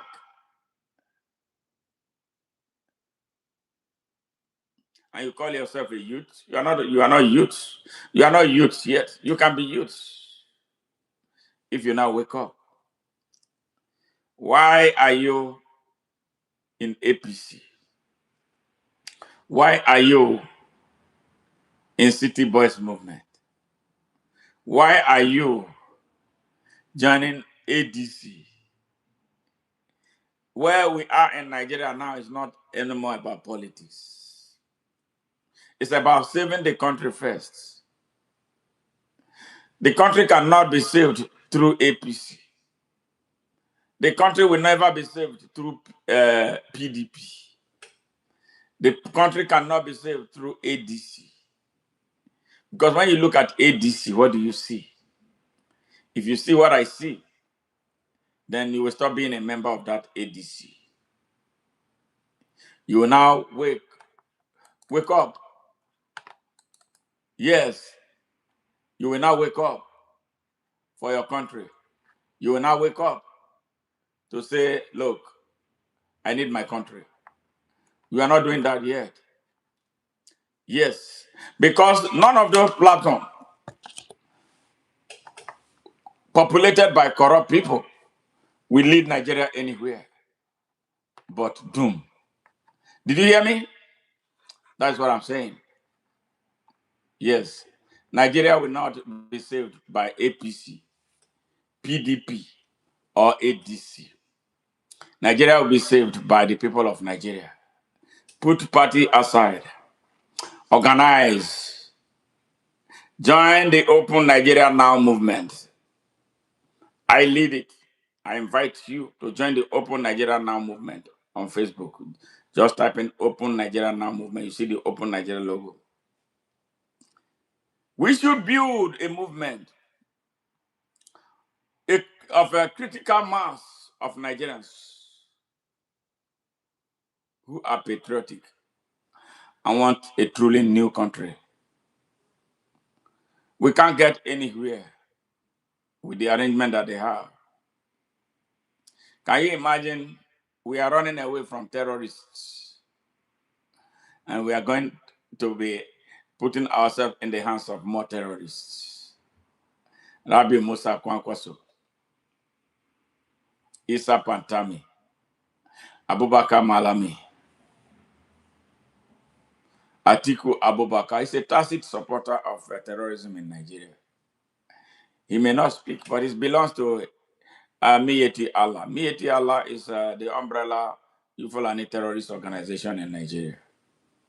We are saying that we don't want Fulani elites holding our country hostage anymore. and you are joining their party, their last card. You are saying because Peter Obi is what? Peter Obi is not an honest man. If he didn't demonstrate leadership, he's not a leader. If he was a true leader, he would have built the Labour Party into what he wanted of a party, to be an example. What business has Peter Obi got to do with Terabi Kwankwaso? What business does he have to do with El-Rufai that have not been with now? What business does he have to do with Abubakar Atiku? What business does he have to do with Abubakar Malami? He wants to be a nice politician. There are nicer people in Nigeria. 250 million Nigerians have not been with the terrorists. And they're preaching the gospel of Jesus Christ, that Jesus Christ did not leave people. That's bullshit. The people who have hurt our country, not once, not twice, many times, and are aspiring to continue to hurt the country, they hold our country down with impunity and with audacity. You want to be nice? They are a minority. So Peter Obi is cancelled. No serious Nigerian should support him. For me, I don't want an election. We want a different way.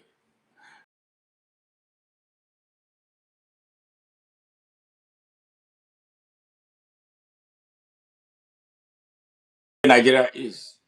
Yeah, that men of honor are no longer in Nigeria. In Nigeria, the security vote is a monthly cash allocation given to governors to fight local crises. But it is a constitutional black hole. The security vote cannot be audited by the Auditor General. It is not subject to legislative oversight. The governor does not have to produce a single receipt. He can withdraw hundreds of millions of naira in raw cash. If Plateau State is peaceful, it is very difficult to justify a massive security vote. But if the state is burning, the governor and the security chiefs can draw billions of naira in raw, untraceable cash. The crisis is the justification for the money. If the military actually wiped out the bandits, the emergency funding would stop. Yes. The security votes would dry up. Yes. There is zero financial incentive for the political and military elite to end the conflict. Peace is bad for business. The politicians mourn the dead in public. Then they return to their offices, sign the requisition forms, and withdraw the cash in private. You might live in Lagos or London or New York and think this violence does not affect you. You are wrong. You pay the cost of this cartel every time you buy food.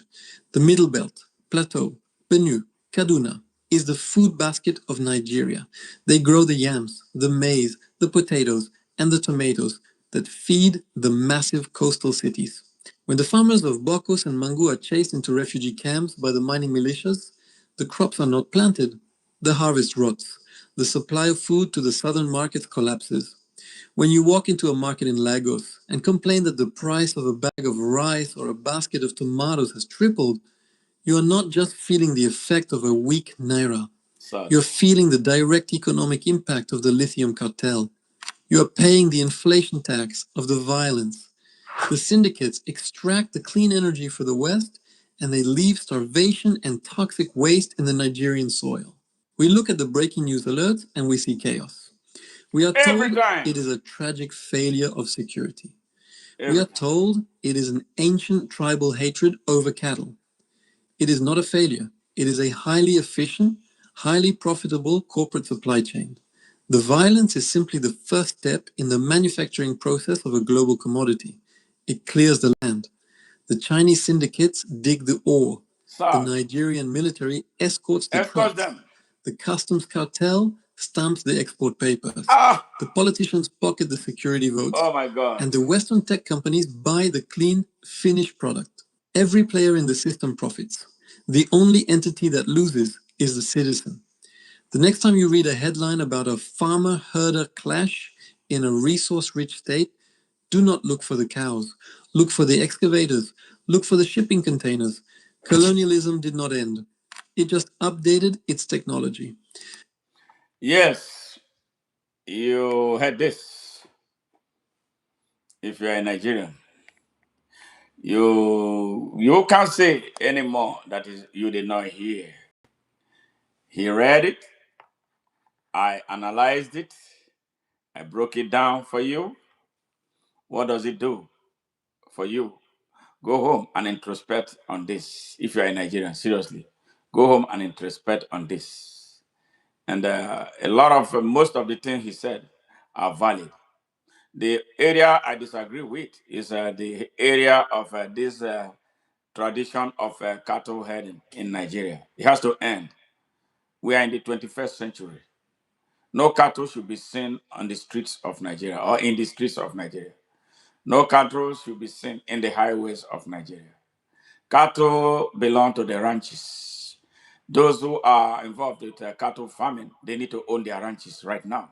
Not anything that the government should do for them, because the government is not providing any type of support for the fisherman and who is supposed to be in Bayelsa and the River State and part of Delta fishing. But if they must give them incentives, if they must give the cattle people incentive, they must give the fisherman incentive, they must give the farmer who is farming on the land incentive. But who are farming and organizing their farm work in a manner that does not threaten the livelihood of other people. Yes, so the cattle business should upgrade. They should own their cattle, put their cattle in ranches in Nigeria, have a special way of transporting them to the end users when they are mature and ready for export or for sale. That is what it should be and nothing else. And before that, I'm going to take one more very important thing about what the Chinese are doing. And then lastly, I will show you what El-Rufai said at the time he was handing over power in 2023, when his tenure in Kaduna as governor of Kaduna State ended. So just spare me a few seconds. Let me look for that beautiful part of what the next thing the Chinese are doing, and that we should stop, supporting in Nigeria, and because we don't have a government in Nigeria, and that is why we are doing, we are allowing these foolish things to happen. We are a very foolish people. Seriously, how did we get here? How did we get here? How did we get here as a people? For real. Why should we be where we are? Why should we be in the kind of mess that we are? For real, China some 50 years ago, Nigeria was living better than Chinese. Seriously. And what happened? It took one man, Chairman Mao, to instigate a revolution that brought China to where it is right now. Chinese were locked down in their country. Yes, but now they saw ample opportunity to exploit, and they latched on it. And now China is growing massively, not from its own resources, but from the creative ingenuity of its leadership, who looked beyond the shores of China and behold the continent of Africa.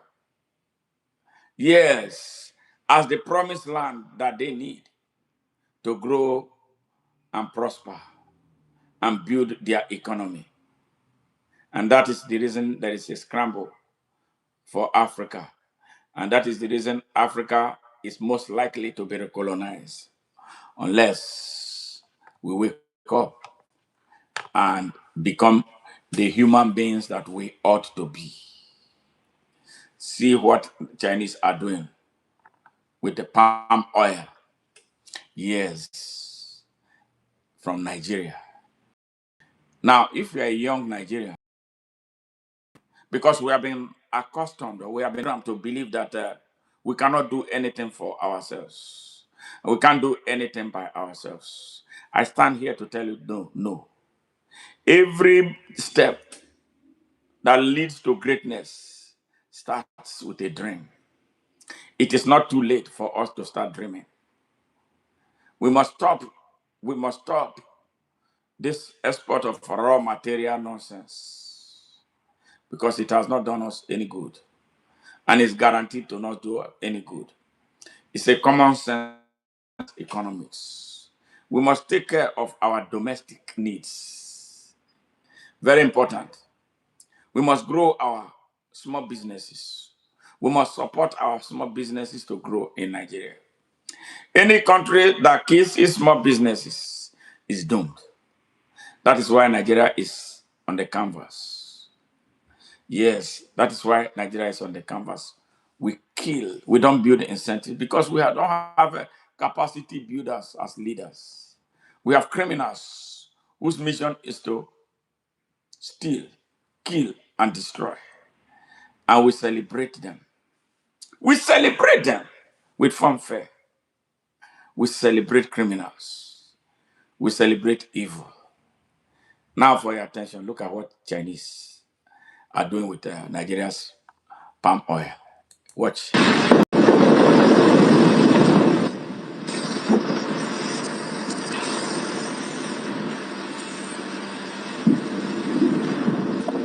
Oh, palm fruit. Sorry. What's the name out? Where's not here?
All right. Now, let's pause that. Okay, I'm going to play this one more time and I'll give you a critical analysis of what is taking place. Just the same way they come to the middle belt, dig up mineral resources from there, transport it to Lagos, all right, through illegal means, paying off our security agencies, all right, paying government officials, bribing corrupt and morally bankrupt traditional rulers. All right. And then our people die for them. And they put some money in their pocket. And then they take what they take from Nigeria straight to China, process it, all right, into finished goods, and then bring them back to the United States. So we buy them. Elon Musk and his Tesla, we buy the lithium and some other things. And then they actually bring some to Nigeria for us to buy as finished good at higher costs.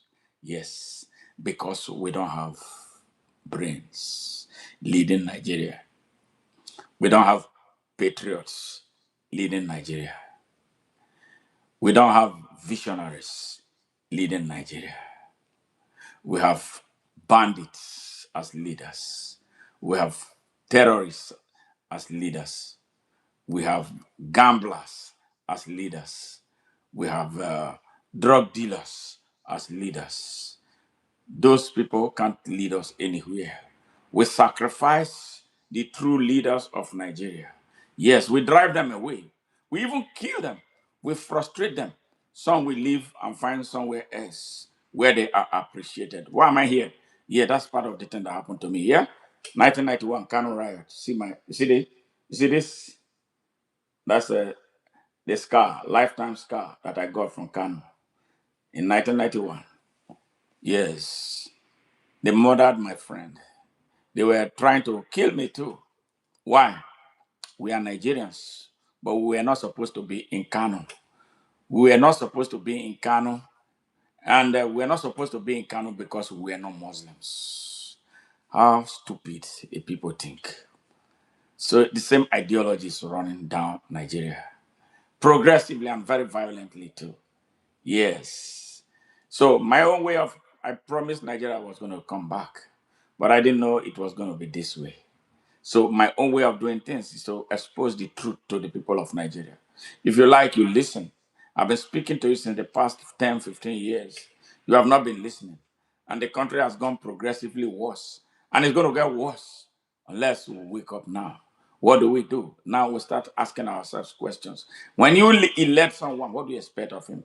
Even before you elect him, do you do background check on him to find out that you are electing the right person as a councillor, the right person as a local government chairman, the right person as a member of a house of assembly in your state, the right person as a state governor, the right person as a senator, the right person as a member of House of Representatives, and ultimately the right person as the president of Nigeria.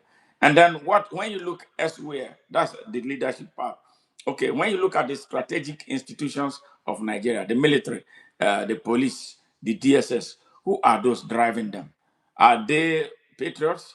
Do they put Nigeria first, or what? Or they put their own pockets first?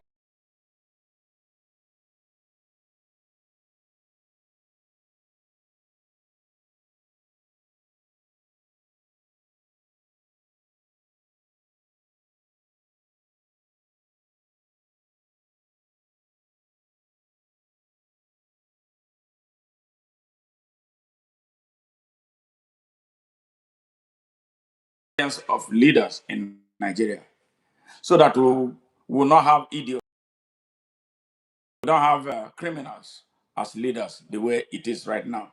All Nigerian leaders, I don't know one that is not a criminal. All of them. So, what will prevent Nigerians from cleaning up their country? Why can't we clean up that country instead of building on a feety soil? What is it that we cannot, why can't we build a new open country? Why are we afraid of making a bold move? The move the Nepalese made. Yes, and they succeeded. The move the Chileans made some years ago and they succeeded. And they put their country on a progressive trajectory. What is wrong with us? Why are we so afraid? Now, this is the process. Now let me start. All right, this is palm fruits. Palm fruit. These are palm fruits from Nigeria. The Chinese come to Nigeria. Now, this is the beginning. They are now coming.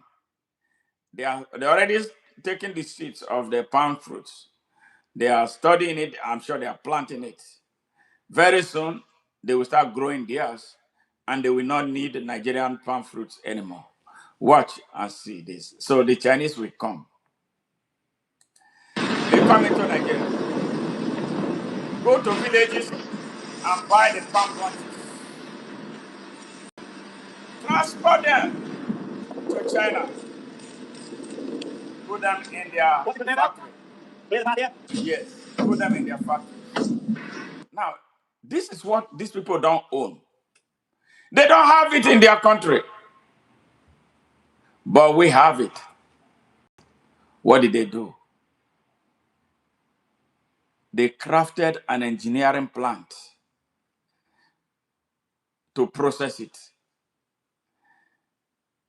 Yes. And then what do they know about the process? Hey, William Okeke, thank you very much for joining. Thank you very much. Please share this broadcast. Now, I'm sure they sat down with some Nigerians for them to explain to them the process of producing palm oil. They wrote it down. All right. Now they went to the lab, to the engineering lab, to fabricate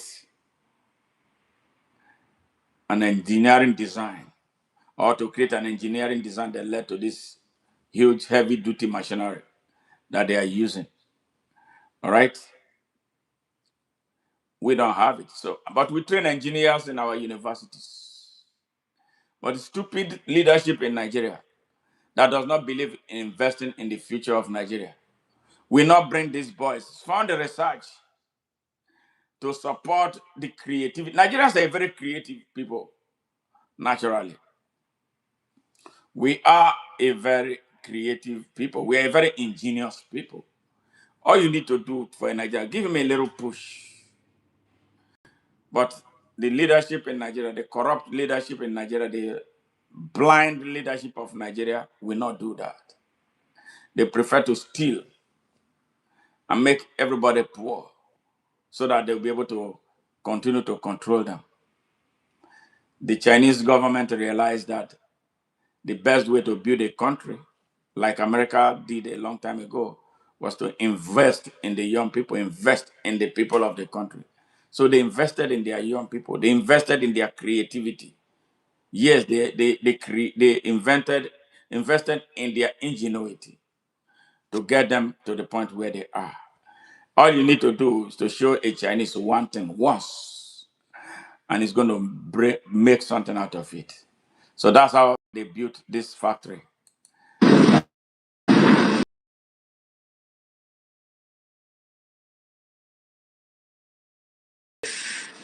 See the processes. Yes. Look at that. All right. Look at some of the products already. You see that? Nigerians. The Holy Ghost did not do this for them. You prayer warriors, you continue to pray for magic, for a miracle. Yes. This is a miracle from God through man. He took action. They are taking action. Nigerians don't take action. You continue to pray and pray. You are standing in one spot. Your prayer is not going to work. It's not working. You see what they are doing? This is the Chinese. What they took from Nigeria. Yes. Now, 10 years down the line, this 10 years is too long.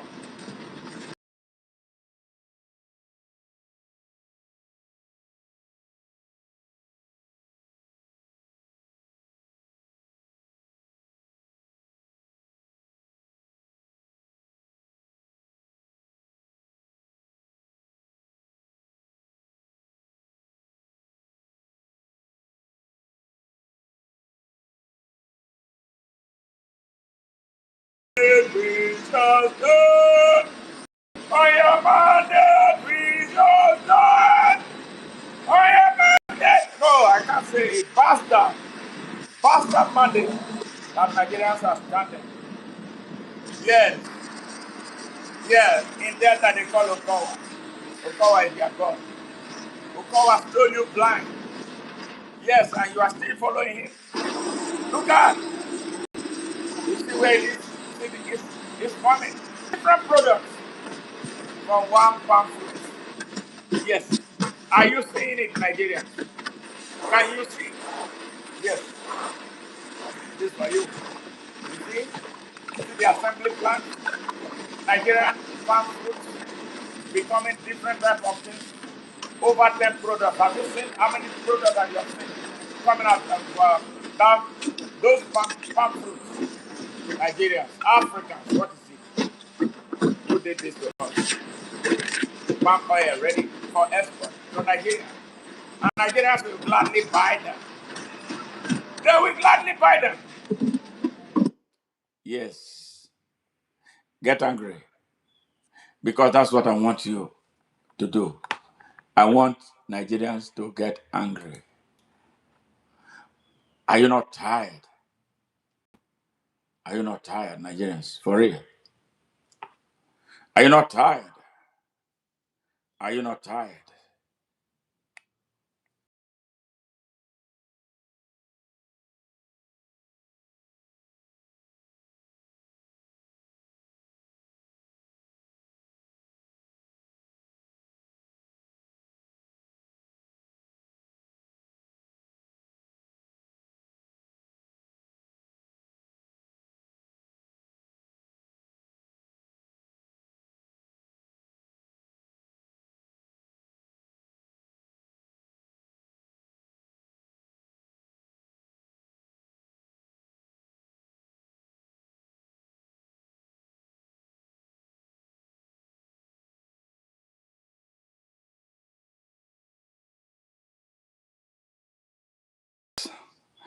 I want Nigerians to be angry. All right? Because sometimes you say that we insult you, but you are seeing all this. The time for shying away from being responsible is over. Let us take charge of our country. Let's take charge of our destiny. God did not make us slaves.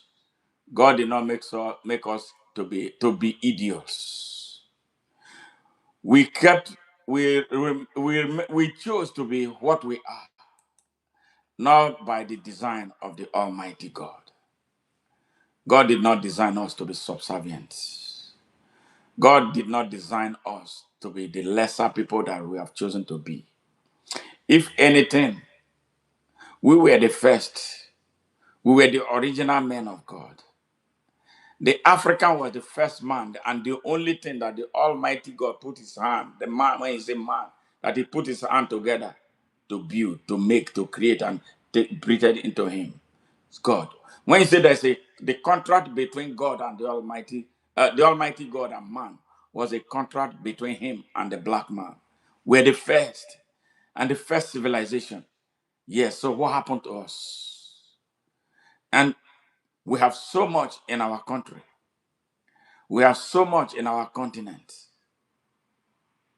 But people from far places are benefiting from the good of our continent. What can we do to reverse it? One thing that I know is leadership. Leadership. The founding fathers, those who fought for the independence of Africa, they were diehard patriots. They were diehard patriots. Yes. Kwame Nkrumah, Modibo Keita, Nnamdi Azikiwe, Sekou Toure, Jomo Kenyatta. Yes. Kenneth Kaunda, Julius Nyerere, Abdel Nasser, they were diehard patriots. And later, Nelson Mandela, Robert Mugabe, yes, Samora Machel, Thomas Sankara, they were great guys. I believe they are spinning in their graves, seeing the way Africa is going down, especially with Nigeria, the most populous country in Africa, dying with nobody doing anything to save her. Even our people are part of the problem. Our leaders, those who lead Nigeria, because we put criminals in power. They are the ones aiding and abetting the death of Nigeria. Our military get involved. Our police is involved. Everybody in Nigeria is involved. Traditional rulers, hell, worse, they are involved. Everybody is involved. Why do we think we have a right to a beautiful country when we cannot come together to build the country? This is this. Now, I'm going to show you something about how Bola Ahmed Tinubu came to power, as reported by El Rufai, direct from him, not from me. You will hear him. If you hear Hausa, if you understand Hausa, you will understand exactly what he said. How they brought Bola Ahmed Tinubu to become president of Nigeria. Yes, from an Islamic standpoint, and then to use him as a test run for the Islamization of the politics of Nigeria. What a country. The same air we fight today. He wants to be the patriots who will usher in a new type of a democratic order in Nigeria. A man who imported, who was part of those who imported Fulani terrorists into Nigeria now that are working for the Chinese to destabilize our country for the benefits far away in China. Now, listen, so you can hear El-Rufai firsthand. I recorded this in 2023. The internet never lies. We will continue to put the truth in the faces of Nigerians so they can understand what's taking place. That is cold-blooded by Peter McIntosh. I played this song for a special reason, for those who can relate to what is taking place. So, great thanks to Peter McIntosh for providing that, lyric for us. Yes, yes, Nigeria is supposed to be one organic country. Yes, it's huge diversity, beautiful diversity. Sadly, the founding fathers failed to build or to establish a foundation that was needed to build a nation. They were more interested in power, rivalry. Only one of them had an idea of what nation building was about, but he was not allowed to bring his ideas into fruition. So that was how the country was disordered from the very first day. And that disorder has just gone worse. Hey, fire. Now the country is at a dangerous crescendo. To hear politicians, people that a lot of people look up to for leadership, to come out to make some very callous statements like that, the most recent by El-Rufai, makes people like me cringe, makes people like me who have been doing everything, putting our lives on the line, putting our resources on the line, to want to build a nation. It makes us greatly, immensely demoralized. It makes us ask ourselves questions about what we have been doing. Is it an exercise in futility? We are building, some people are tearing it down. Religion. So with so much audacity, a state governor who governed a state for 8 years with so much blood on his hand, as if that is not enough, he is inciting more confusion in Nigeria. Listen to El-Rufai. Or do you want me to bring the translation of what he said to further make a bad situation worse? We are already grappling with a situation. We have an illegal, an illegitimate man who declared himself winner of an election that he didn't win, sitting illegally and illegitimately on the seat of power in Nigeria. El-Rufai was part of it, based on what he said in Hausa. I want to tell the Hausa people in the first place, El-Rufai is not an Hausa man, he's a Fulani man.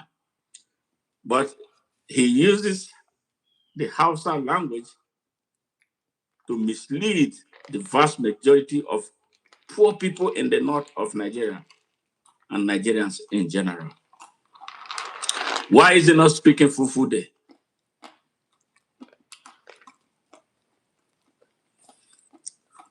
Where are the Hausa people? Where are the original Hausa people? Where are the indigenous Hausa people of Nigeria? Why are they not standing up? Why are they not telling this man that they disapprove of his use of their language to misinform their already impoverished people, courtesy of people like him? Where are the Hausa people? Why are you not standing up? Where are you? You are Nigerians. Why are we not hearing from you? It is time you stood up. It is time you stood up. You've been repressed for over 200 years. It is time you stood up. The same people who repressed you yesterday are getting worse today. Why are you quiet? They make you believe like you are one, but they don't care about you. They come stealing from Nigeria in your name, but they don't give you anything. Why are you quiet? Why are you silent? It's time. How can a country be led by people like this with terrorist intentions? This is not good for Nigeria. This is not the type of Nigeria we want. Nigerians, listen to this.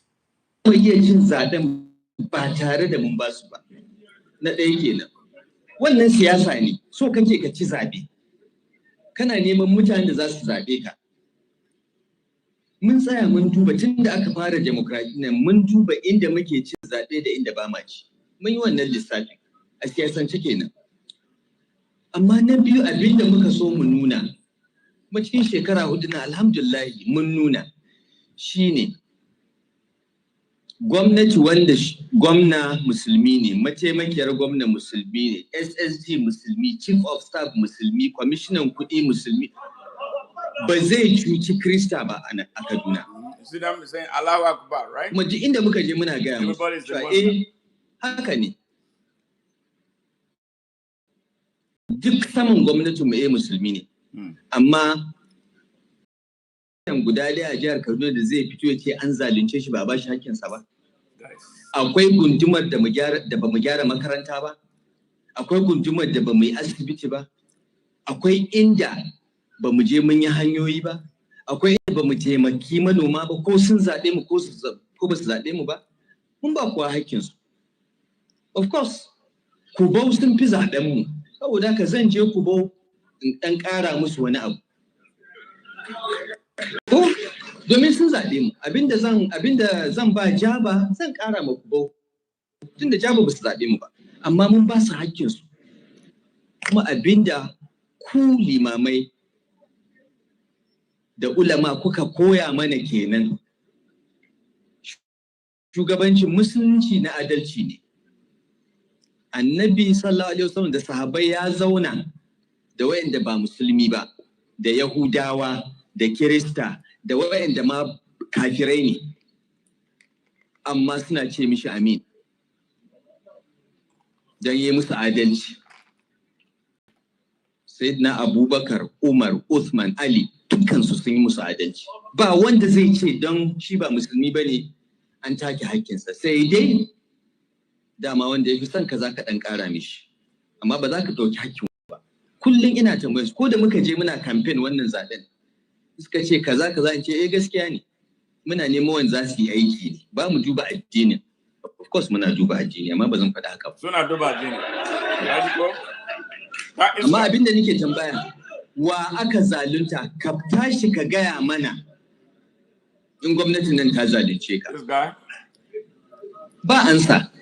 Sai dai kawai ka ce da ka saba iskanci, ka saba kashe mutane mun taka ma birki, ko ka saba rufe hanya mun ce in kai haka ga abin da zai biyo ba, kuma ka san zamu yi. Abin da muka yi kenan shekara 4 nan, da ni da abokan aiki na. Kuma abin da muka sake nunawa kenan tun da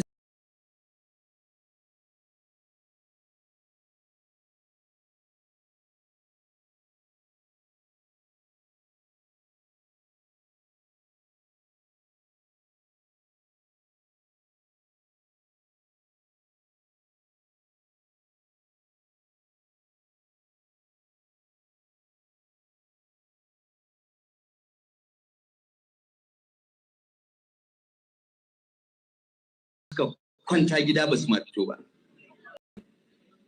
Amma mun san 'yan agaji da suka je su ne polling unit agents, wayanda muka biya su je su kare ƙuri'an ba su fito ba, sai 'yan agaji.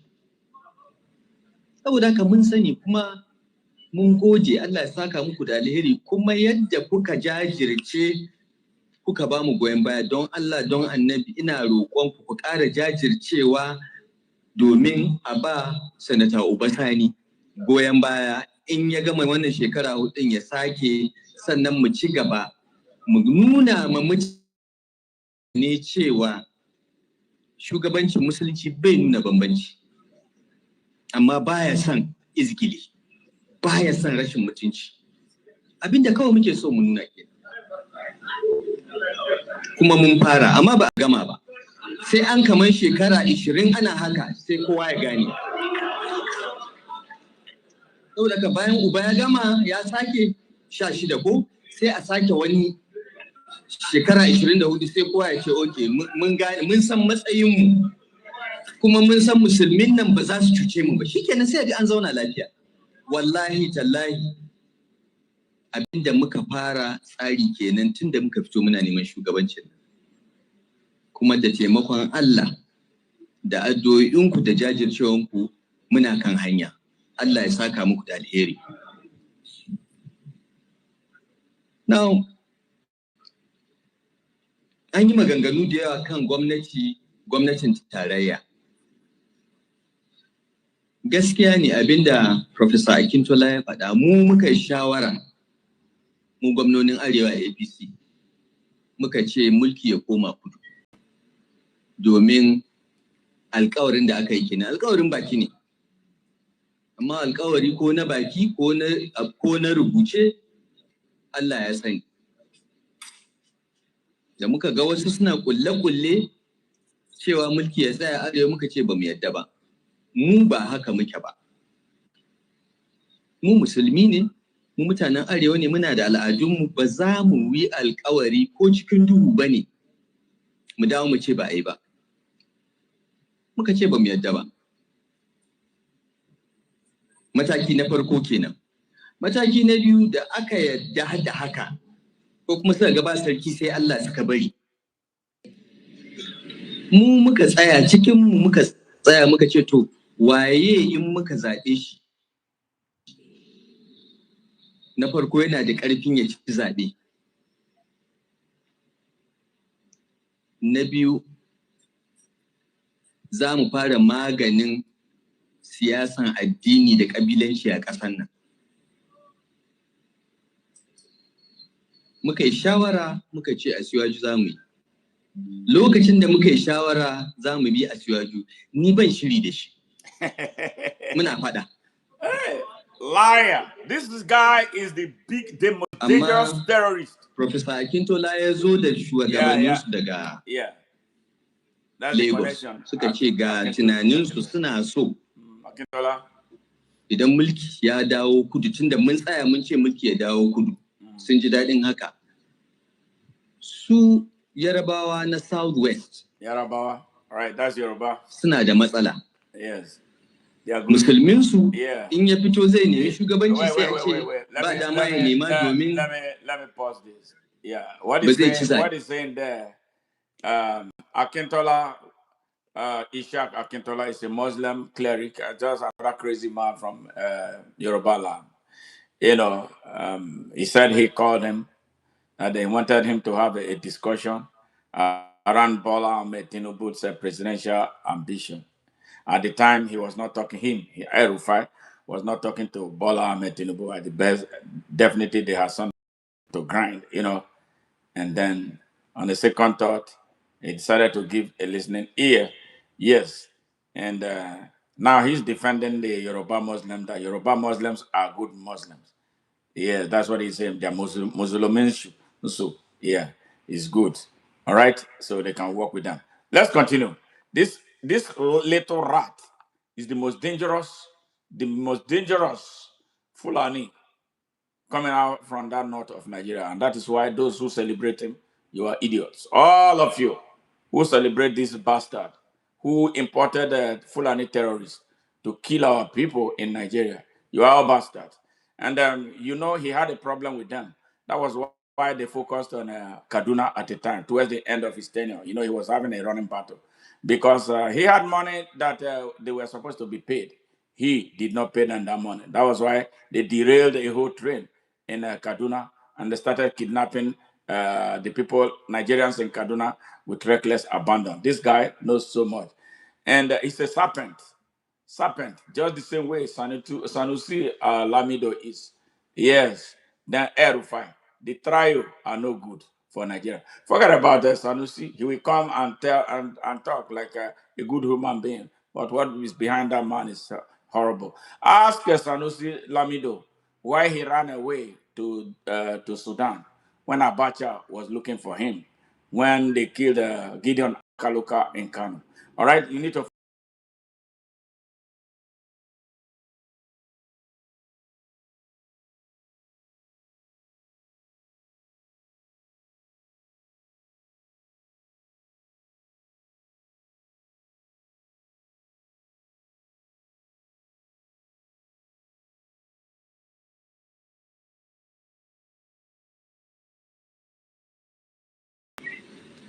Ba zai ci zaɓe ba don dole sai Kirista daga South West ne zai iya fitowa ya nemi shugabancin Najeriya don a ɗauki musulmi daga Arewa. Kuma Vice President. Suka ce tun Abiola ba a sake yi ba. Suna son haka na ce to ku je. Okay. Hear him said.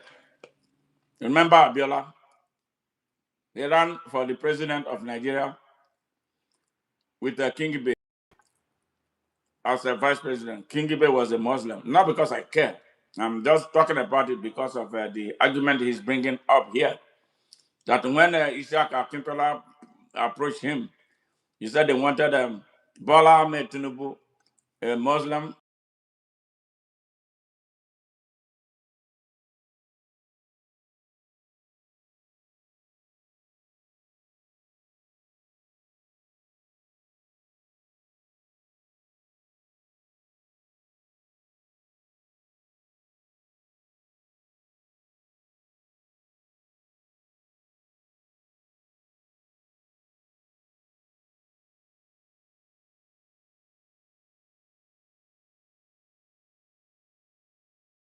As a presidential candidate, and Kingibe as his vice president.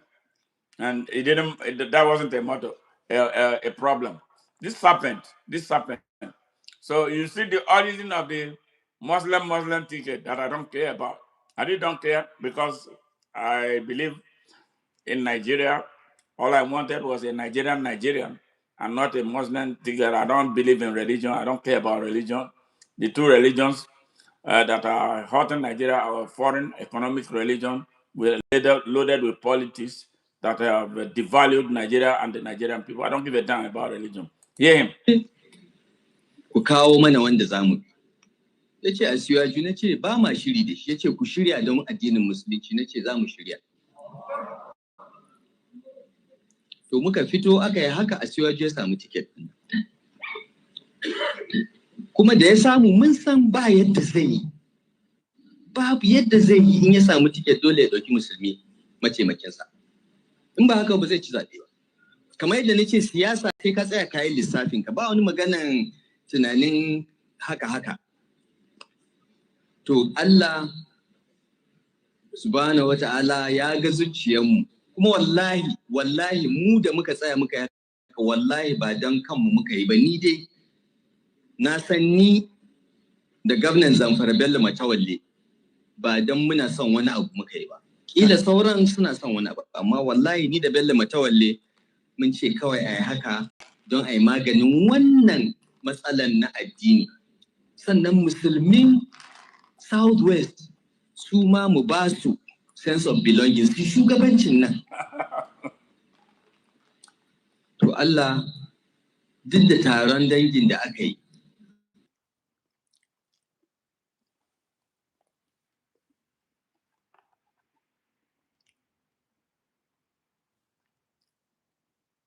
All right.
mun ce kawai a yi haka don a yi maganin wannan matsalan na addini.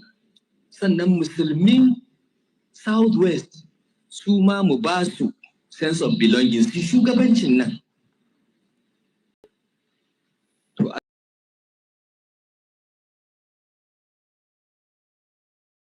Da addini da aka yi amfani da shi, Allah ya ba Asiwaju nasara.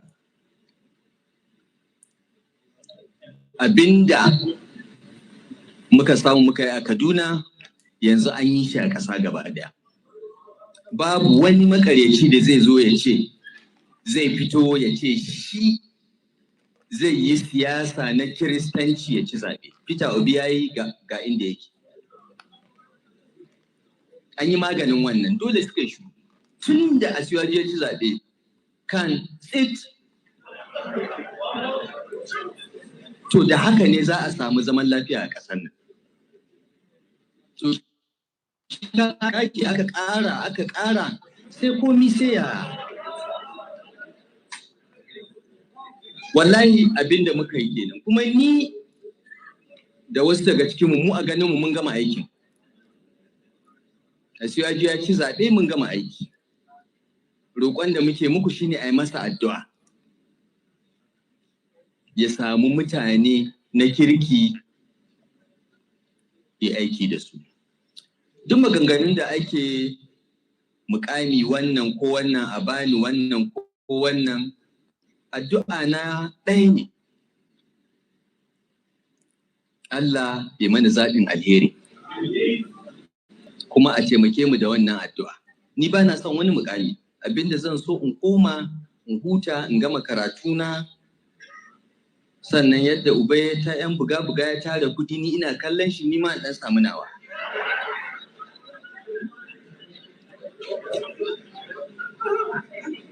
Ko ba haka ba.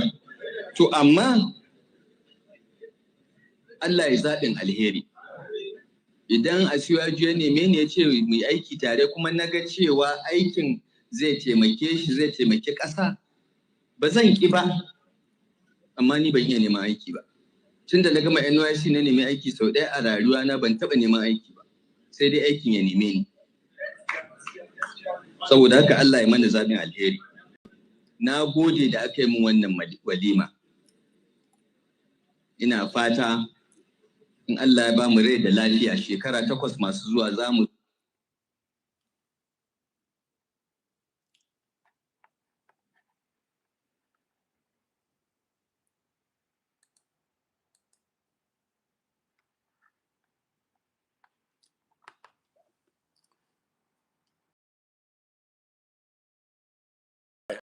at the time of, I think that was his speech. At the time, it was, handed over to the next governor of Kaduna State. Yes, that was a El-Rufai. Crazy, sick, very really sick, idiot. Nigeria. That is what it takes. Nigeria has been turned into right now. Idiots, criminals, terrorists holding positions of power. And we, the people, watch helplessly as they push us left, right, and center. I don't know how many of you understand Hausa, what he said. How they came about Bola Ahmed Tinubu. The first time he did not like him, they were not talking. And then came Professor Akintola. They came and talked things over. They built a North and Southwest alliance, right? In a Nigeria, in a supposed one Nigeria, Southwest and North alliance. Southwest and North alliance, built by criminals, criminal elites from both sides, against, a conspiracy against Nigeria and its people. Southwest Alliance. All right? Who are those? Who are the North? Who represented the North? Who are those from the Southwest? All criminals, bastards, idiots, animals. We're expecting Bola Ahmed Tinubu to, a drug dealer, to make a pronouncement on all this. Where's Loretta Onoje, my sister, my friend? Where's Festus Keyamo? You heard this nauseous thing. Where's that bastard they call Asare Dokubo? Thief. Where are all of you? Where's Omoyele Showore, the idiot who runs all up and down? You are quiet. Where's your Sahara reporter? You are not saying anything now. You are all foolish, stupid people. Yes, the people of Nigeria, the real people of Nigeria, the organic people of Nigeria from east, west, north, and south. You got to rise up now. This man is evil. El Rufai is evil. His plan is to derail Nigeria. And he has done that to a great extent. It's time to stop him. It's time to stop. And this is why this February 25th election, this is why we must not take it lying low. This is why we must take their first declaration of Bola Ahmed Tinubu as president of Nigeria, that he did not win. That is why we must not let it stand. We want you. That is why We some want people say Nigeria. Supreme Court. Okay, let's give them the benefit out. But you must develop plan B for the people, the sovereign people of Nigeria, to take over their country. We are more than the Supreme Court. The power the Supreme Court has is derived from us. We, the people of Nigeria. If the Supreme Court, has been desecrated from what we have seen, looking at the rulings that have been written out since the past few weeks, you must not be stupid to be deceived that this Supreme Court will give you the justice that you need unless we exert the pressure that we need. We must remind whatever the Supreme Court Chief Justice that we are Nigerians and this is Nigeria. That Nigeria is not a plantation owned by anybody. So we must set ourselves free and that we must be ready to make it happen.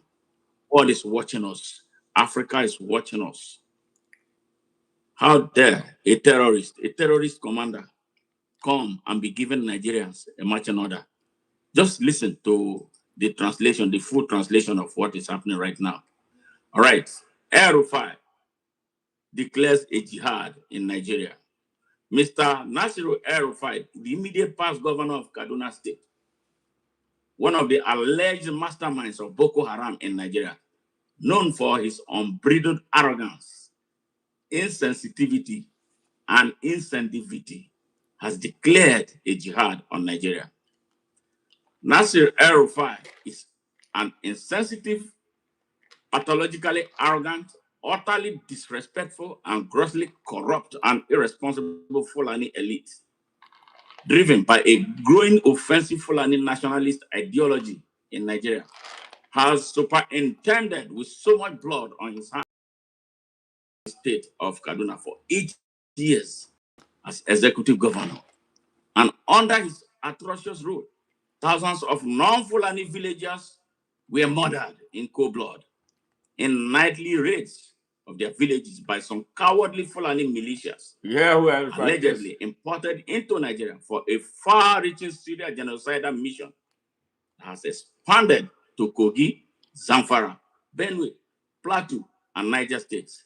And hundreds of thousands, mostly Fulanis, mostly Hausas, including Muslims, displaced and their lands taken away in their bid to take over Nigeria, where they hope to build their illusion of a nation.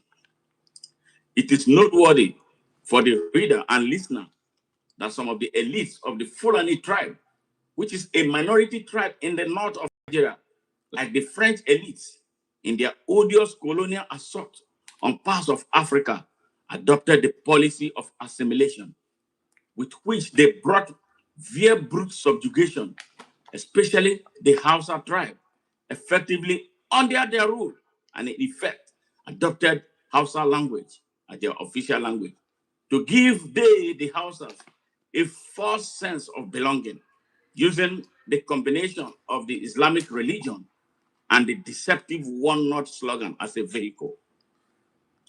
This is the reason the dubious Fulani elites who have held Nigeria in captivity since independence, robbing the country in the name of the North and its peoples that they care less about while advancing their own selfish personal interests. They always love to be in charge, though they have serially demonstrated tragically that they lack what it takes to provide the type of leadership that is needed to build, grow, and develop a country with unconditional access to opportunity and benefit for all beyond plundering and pillaging the country and holding its people to ransom with its military might that they have subjected to indiscriminate abuse. All the years they have held the levers of the country's power in their hands, either directly or remotely.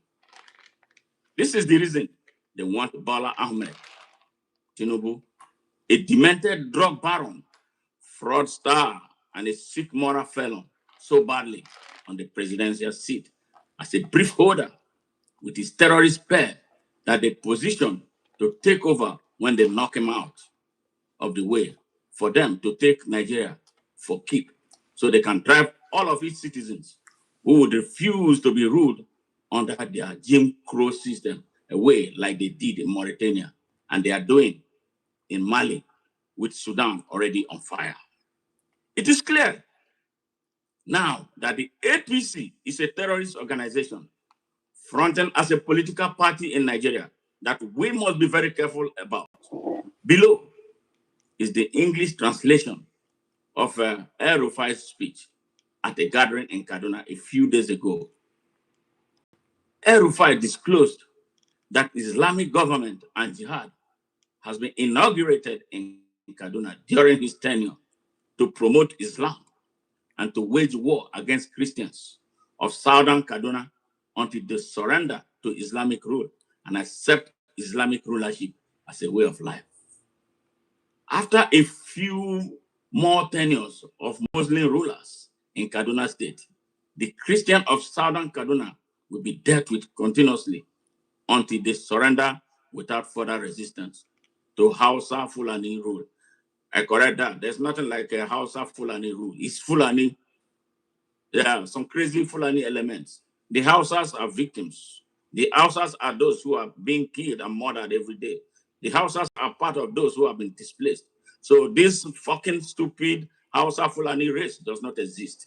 It's either you are a Hausa or you are a Fulani. So if you're an Hausa person listening to me right now, don't be fooled. Don't be fooled. Don't be fooled that there is anything they call Hausa Fulani. You must be stupid and utterly stupid, disgusting to accept that new political ethnic group. It doesn't exist. It's phantom, it is fake, and it is not existent. El Rufai disclosed that Islamic government and jihad has been inaugurated in Kaduna during his tenure to promote Islam and to wage war against Christians of southern Kaduna until they surrender to Islamic rule and accept Islamic rulership as a way of life.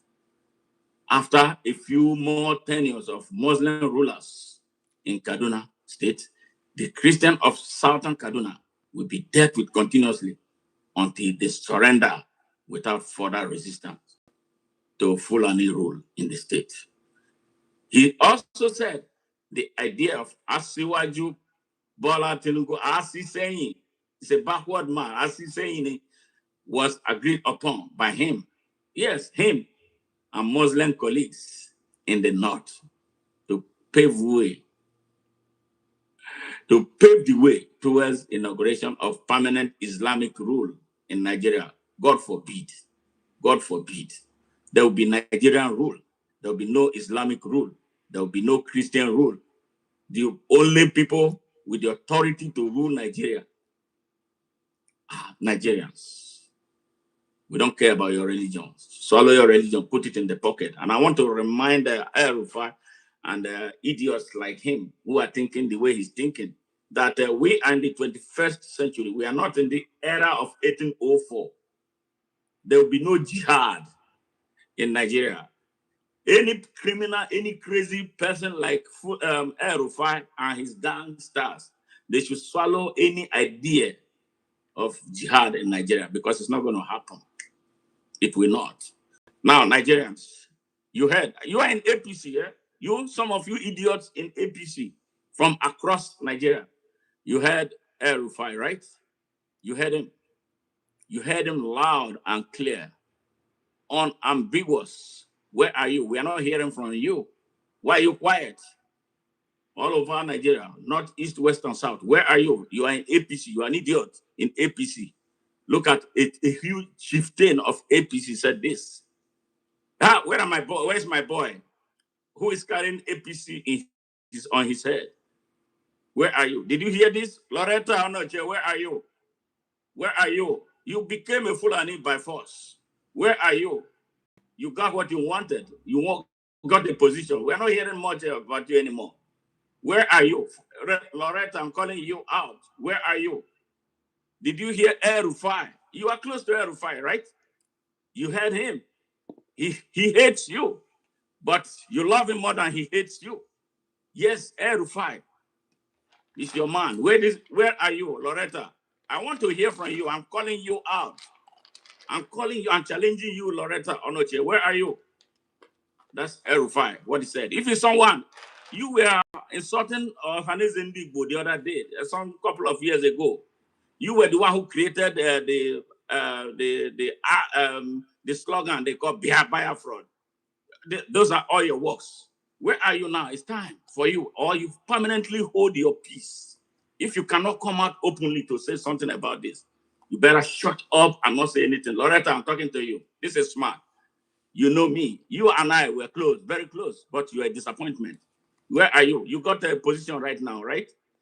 But I remind you that that position will not last you forever. And that's exactly what happened. How would you be remembered? Loretta was my The moment of friend. And I expect you to step forward. She lost control of herself. Yes. Yeah. He also said that the idea of her position was the first Bola Tinubu took by away. him. Look, that Pinchomic rat that I met a couple of times in Washington.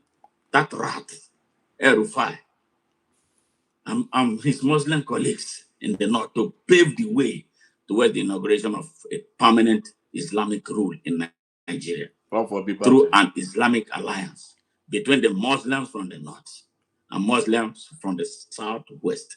For real.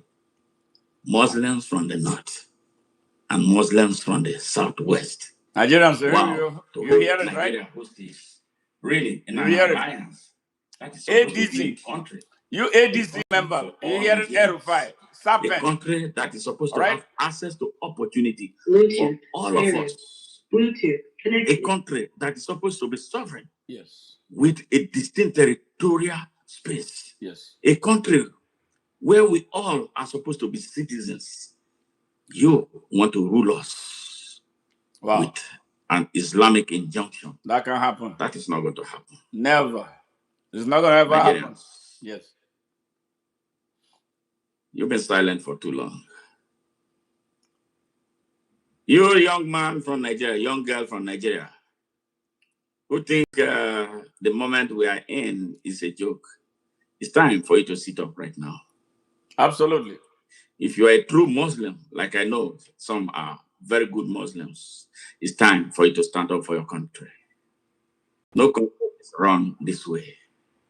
No country is run this way. We are not Arabs. We must not be ruled by Arab injunctions. We are not British people. We must not be ruled by the laws of Imperial Britain. We must be administered as Nigerians. We must be administered as Africans. Nothing more, nothing less. Nothing more, nothing less. He said, after a few more Muslim presidency, what is happening in Kaduna will be replicated in Nigeria. Wow. He further reiterated that the Christians and Peter Obi have been put to shame in the last presidential election. The same thing. Wow. The same man. What a Nigeria. that is holding hands with the Peter Obi now.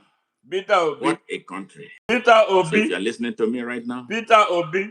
Share this message. How many times did I call you? If you're a Muslim, Peter Obi. Share this message. You heard what El-Rufai said about you. He will poison Nigerian you. He's a serpent. Nigerian from the north. You are so Organic stupid. Nigerian, not the I don't Arab even know who advises you. Because you are acting like a man who has no brain. After they've taken over For real. You must rise up for your country right now. If you are one of those who allowed the northern borders to be opened for Chadians to come into Nigeria, to be counted as Nigerians, to be taking benefits of Nigerians, here you are right now. We are in trouble. You must wake up right now. Religion is a personal business. How can a country ruled by criminals move forward? We'll be right back. Yes. We want the people of Nigeria. We want them. We want them. They did not listen. Yes. I can't celebrate. I will celebrate it. We were prophetic with our messages. We told you the truth. So are you going to learn anything? Are you going to learn anything? Yeah, the people of Nigeria. It's in your hands. Hey, the people, they are making excuses for El-Rufai and Peter Obi sitting down. What are they discussing? You have no business with him. Peter Obi and Abubakar Malami. What business do you have with him? Peter Obi and Abubakar. What business do you have with him? Yes, Peter Obi and Rabi Musa Kwankwaso. What business do you have with him? Peter Obi and Issa Pantami. What business do you have with him? These people are from a minority tribe. Nobody wants them. So why is Peter Obi trying to drag us back? We must not let that happen. It's about our country, not about anybody's personal ambition. Yes. Oh my God. Thank God I found this. Yes. Nigerians, you cannot say that you were not told. You can't say it that you were not told. You were totally informed about all that is taking place right now. We warned you ahead of time. But you did not listen. Yes. One more thing. Let's get together to fight this holy Armageddon. When that one's done, there will be none unto. Have pity on those who can see Christina. There ain't no hiding place from the power of creation. Say it. One love, one about. All right, all right. In the Electoral Act that we passed, there is nothing like electronic transmission, because transmission is when you vote and it goes to the server. What we have passed, and I can recollect this vividly, because I read that act when it was a bill several times, is to transfer, after all the paperwork that we normally do are done, the agents and everybody there, security, everybody will have the papers. INEC will snap or scan or snap the result sheet and transmit or transfer or whatever it is. That whether it is transmit or transfer is that thing that is captured with beavers, the results.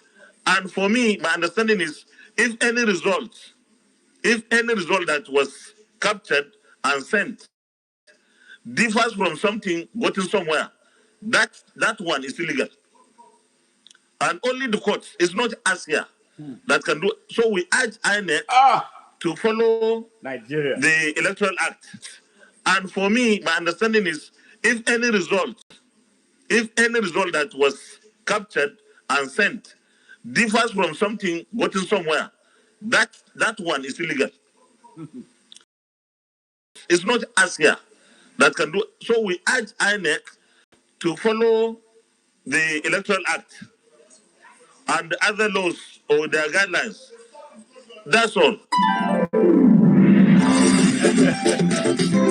Hey! I'm singing that when the cat's away, the mice will play. It must go down. Violence, This prophet, this version of it must be fulfilled. don't involve Rasta in your sense. Rasta don't work for no CIA, rat race.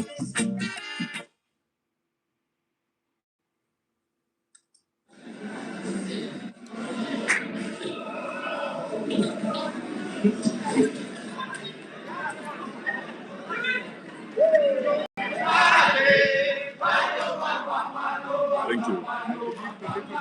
The presidential election held on 8th August 2017 was not conducted in accordance with the Constitution and the applicable law, rendering the declared results invalid, null, and void. That was a Supreme Court that has guts, unlike the Nigerian Supreme Court of criminals.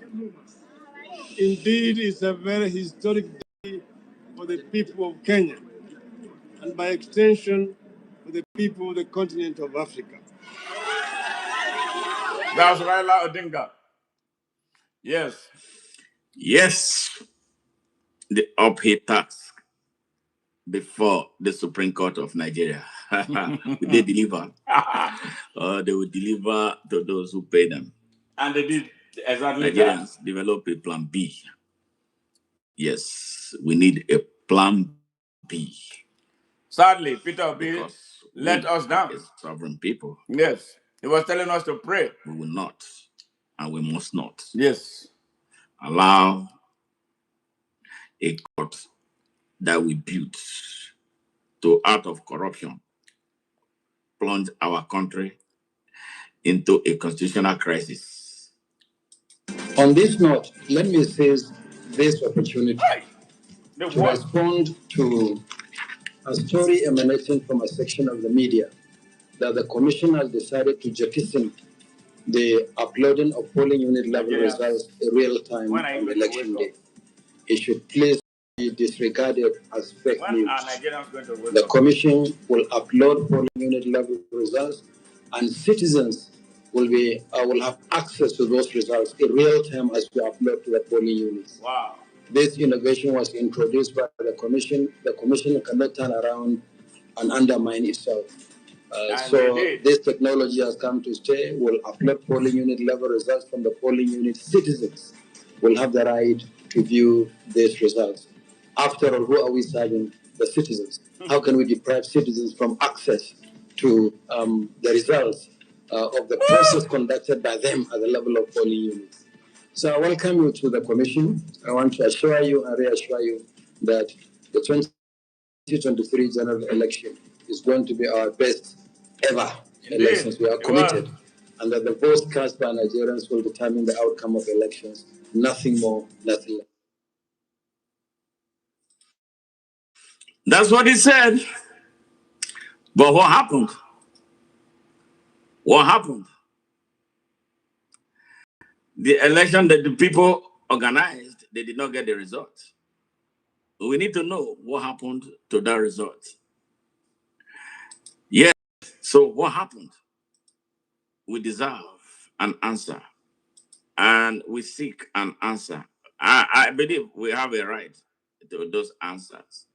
So, Mr. Mahmoud, it's not too late for you to make a confessional statement. You know, you are about to set Nigeria, your action is about to set Nigeria on fire. Don't worry today now that Nigerians become so docile, they are so afraid. But something will trigger them. People have their backs on the wall. Waiting for this trigger. They can't buy petrol. We've been waiting on this trigger. They can't eat anymore. Yeah. They can't move from one place to the other. They are suffering from lack of power, lack of food, no schools, no hospitals, no roads, no just anything for them. Their backs are on the wall. For far too long. I don't know if they are going to evaporate inside the wall. Maybe that's what the people How of Nigeria want. are you going to handle this? Yeah. How are we going to handle this? Nigerians, get up and be ready. Reject what you don't want because you did not bargain for what you are getting right now. You must conquer your fear. And the way of protesting has to change. You must not travel anywhere to protest. You must protest at the places where you cast your votes. Protest in your localities where you know everybody. The army will not be in all over Nigeria, assuming the army agreed to kill like they did in Lekki. Stay where you are.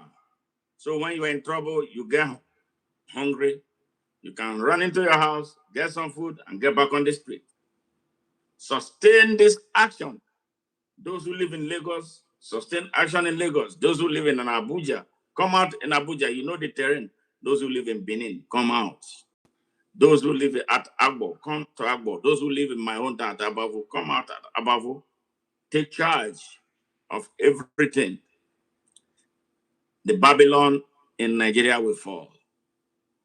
Don't go start mobilizing and looking for drivers to pay money to transport you to one place, because that will be one day job and the job will not be done, because when it is sunset, the driver will want to go back home and then it's done. So what next? You're not going to be doing that every day. So that is why you must remain in your localities. Let's stop making things very expensive for us. Everybody sacrifice to get this job done. How this bastard El-Rufai came boastfully in front of barrages of cameras to proclaim an Islamic state for Nigeria. He succeeded in doing it in Kaduna, and he's expanding it to, he wants to expand it to the whole of Nigeria. But Nigerians, you must be ready to stop them. You must act as citizens of Nigeria. You must not come in the name of Islam or Christianity. You must come as citizens of Nigeria to reject this nonsense, to reject this aggressive act. This is an act of aggression that should be punished. Where are our security agencies? DSS, you cannot say that you did not listen to this. The police inspector general, you cannot say that you did not hear this. Where is the Sultan of Sokoto? You kept your closed ears as always. People are being murdered in Plateau, Benue, and everywhere. You keep quiet. All right? So by your quietness means that you are part of what is taking place. Where is the Alafin of Oyo or the Oni of Ife? Let me leave Alafin alone because he has not said anything. The Oni of Ife. Where are you? Where are all the Obas from the southwest of Nigeria? I saw it, that there was an interface between some rogue politicians from the southwest, not all, because there are a lot of people from the Yoruba race who want the good of Nigeria and they are working hard for it. But there are some criminal elements and some of their elites in this game of being in a conspiracy against the good of Nigeria. They don't believe in Nigeria. They don't love Nigeria. They hate Nigeria with a passion. Oh, everything they know is tribe, tribe, tribe. They are following some crazy Fulani elites to hold our country in captivity. It's time to start calling you out. If El-Rufai could summon the courage and the audacity to say what he's saying, that some Muslims from the north came together with some Muslims from the southwest, and that Muslims in the southwest, they are good. That's what he said in Hausa. All right? El-Rufai is not an Hausa man. Why is he using the Hausa language to confuse and mislead the Hausa people, whom they have held in captivity for over 200 years? The Hausa man, you need to rise up. You will need to wake up. Whether you are a Muslim, you are a Christian, you are subjugated. Get up, wake up from wherever you are. Join the rest of Nigeria. Come to the mainstream of Nigeria. These people don't want you to enjoy the benefit and the promise of Nigeria. They keep you in their check. They use religion that they don't even believe in God. A man who believes in God will not say what the El-Rufai said. Hell is waiting for him. Nigerians, east, west, north, and south, those who love Nigeria, those who are patriotic, those who don't religion before their country, those who truly organically love Nigerians for who they are. It's time for you to rise up. And the moment is now. Don't waste it. We must solve the Nigerian problem.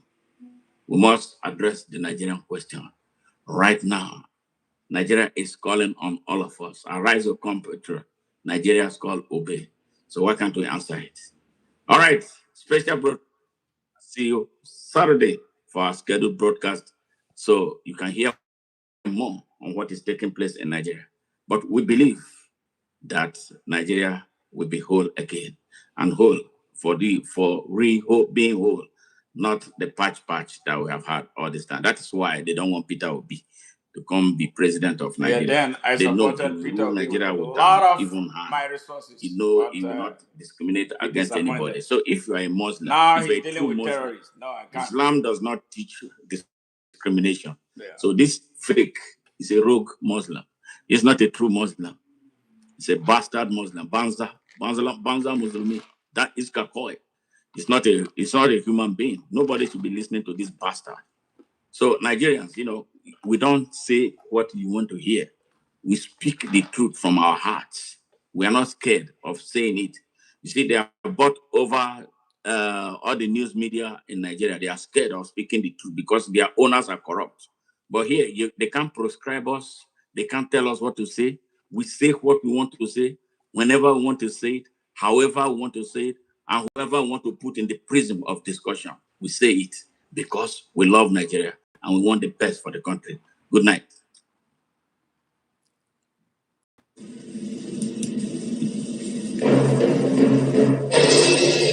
Fellow Nigerians,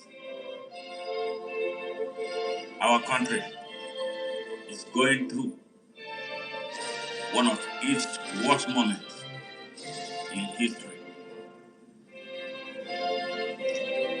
The state of Nigeria requires all of us, regardless of where we are on earth, to come out of our comfort zones, to battle for our soul.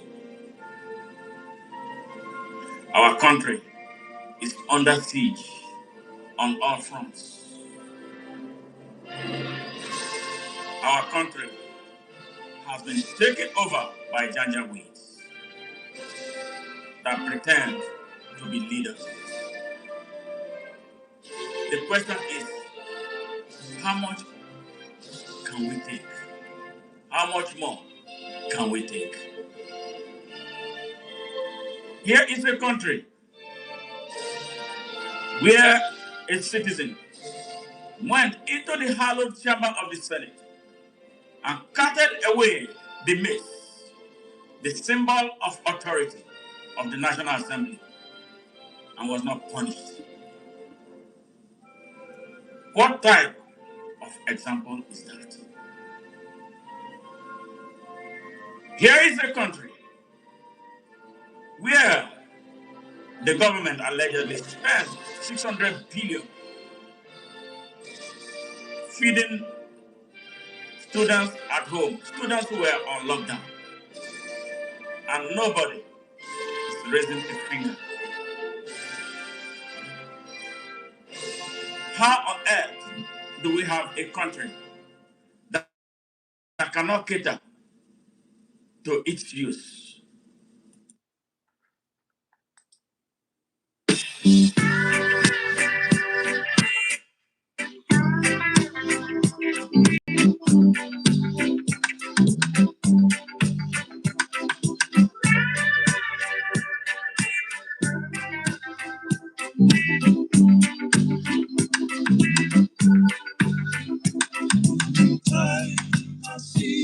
Say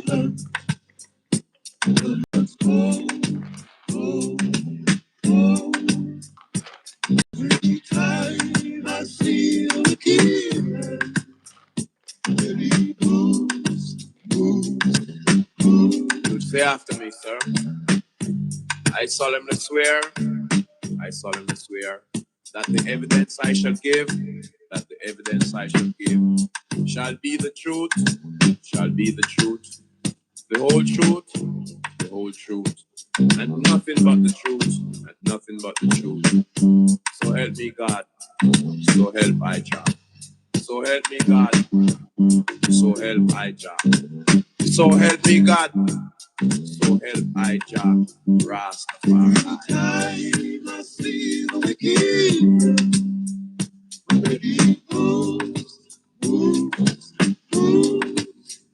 You are brought before this court for having ganja in your possession.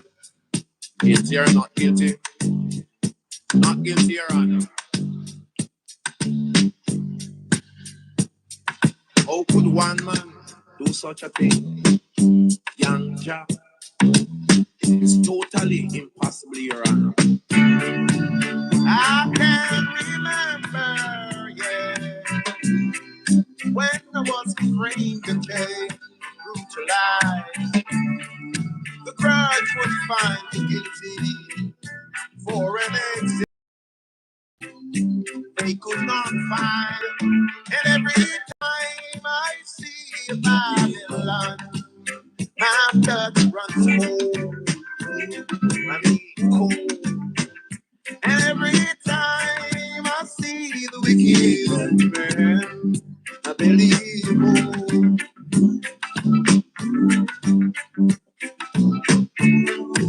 When I see the condemnation, yeah, I said it's a curse. Mhm. For the past 400 years or more, things get from bad to worse. And every time I see Babylon, my blood runs cold. I mean, so cold. And every time I see them wicked men, barely move.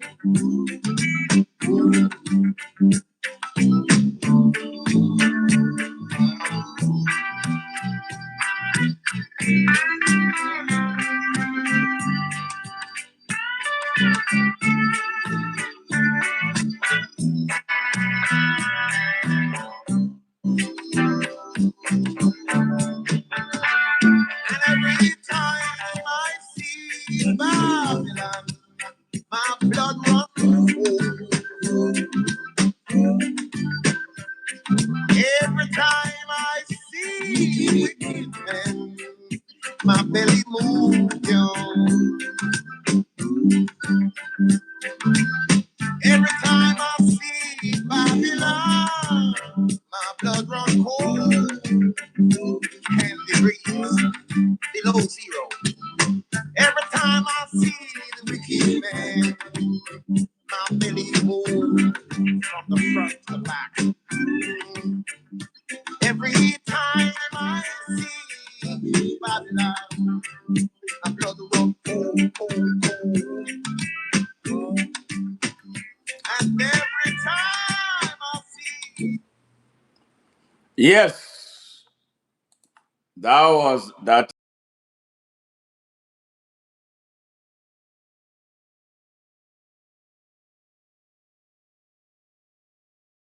Bola Ahmed Tinubu to power in Nigeria was concocted, acted, and made manifest in a manner that is hurting all of us today.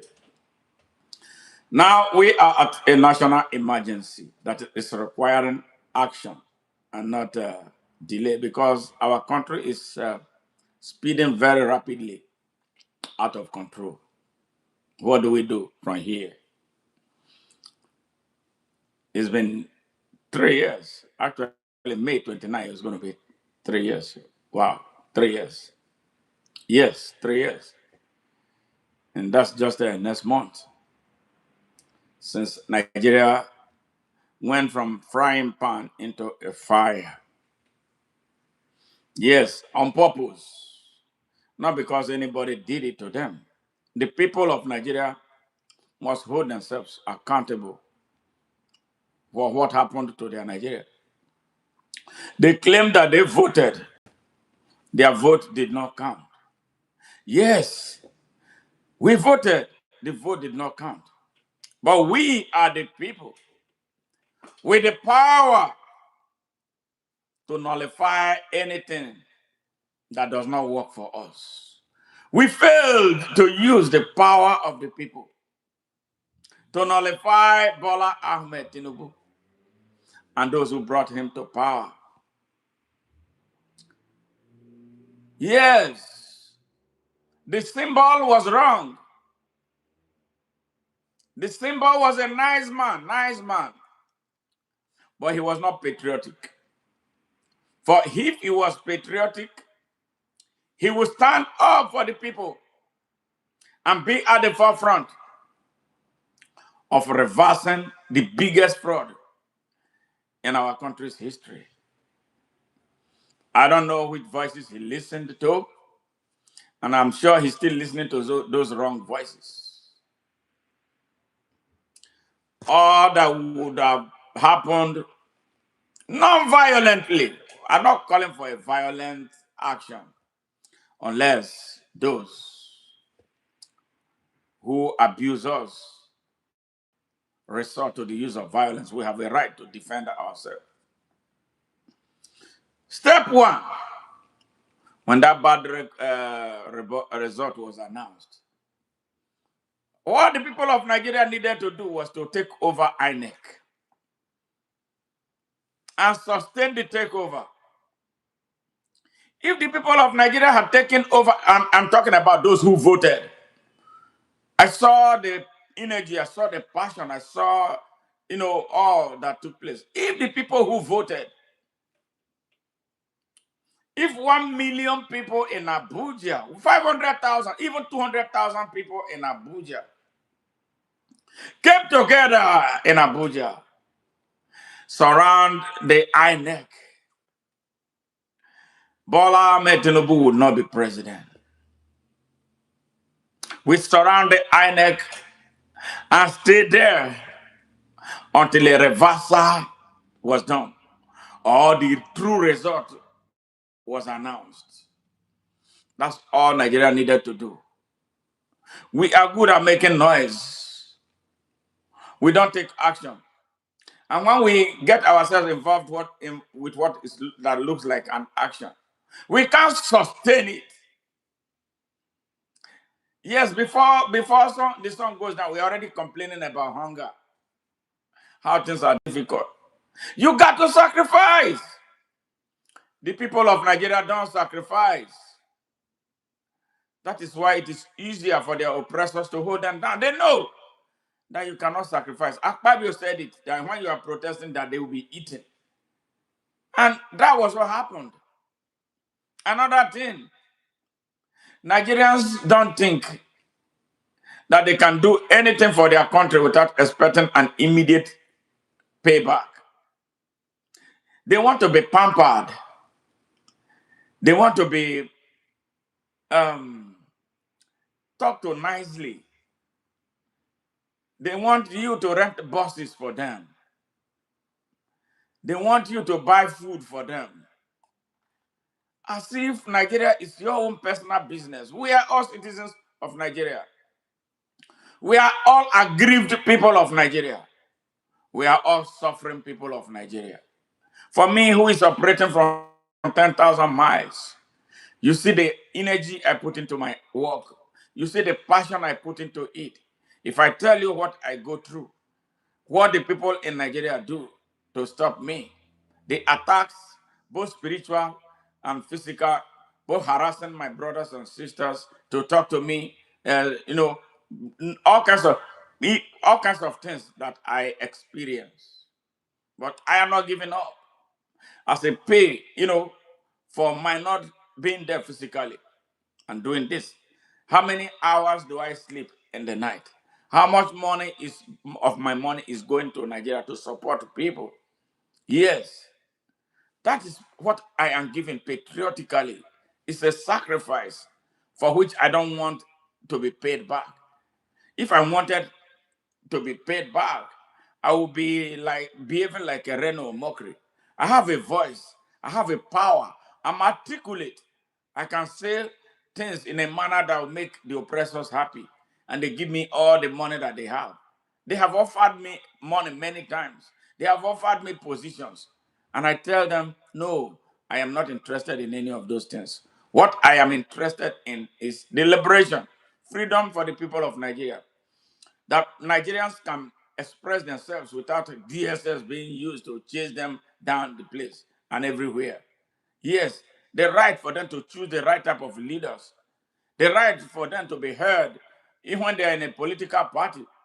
Yes, that there are some people who call themselves political leaders who will not sit down in a conclave of criminality and decide who becomes a representative or otherwise. Yes, that is what I'm looking for. An environment where the people of Nigeria can choose the right type of leadership, the persons who can truly represent them, serve them like leader, not be lords over them. That's what I'm looking for. Yeah, the leaders who will behave the way Senator John Cornyn treated me.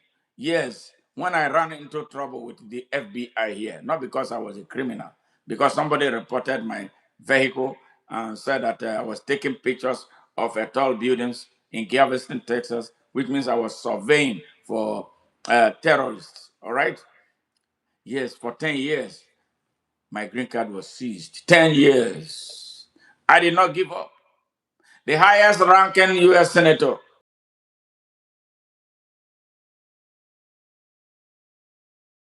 yes, to my aid. He flew from Washington, D.C. to come and meet me in Houston. Me, small young man. Senator John Cornyn came all the way from Washington, D.C. to come to meet me in Houston. Yes, I met him in his office and I told him my predicament. He told me, yes, you look like you're a good guy. I have checked you out. You are not a bad guy. But our country is going through something. Everybody is suspect. So you're going to have to go through this investigation. I cannot influence the speed and I cannot influence the outcome. It may take 5 years, it may take 10 years, it may take whatever. And it took nearly 10 years before I was left off the hook. And why? Because I know I was not a terrorist. I wasn't working for any terrorist organization. Yes. But he came. Which local government chairman in Nigeria will open his doors to the lowest person in Nigeria to listen to his story? John Cornyn came.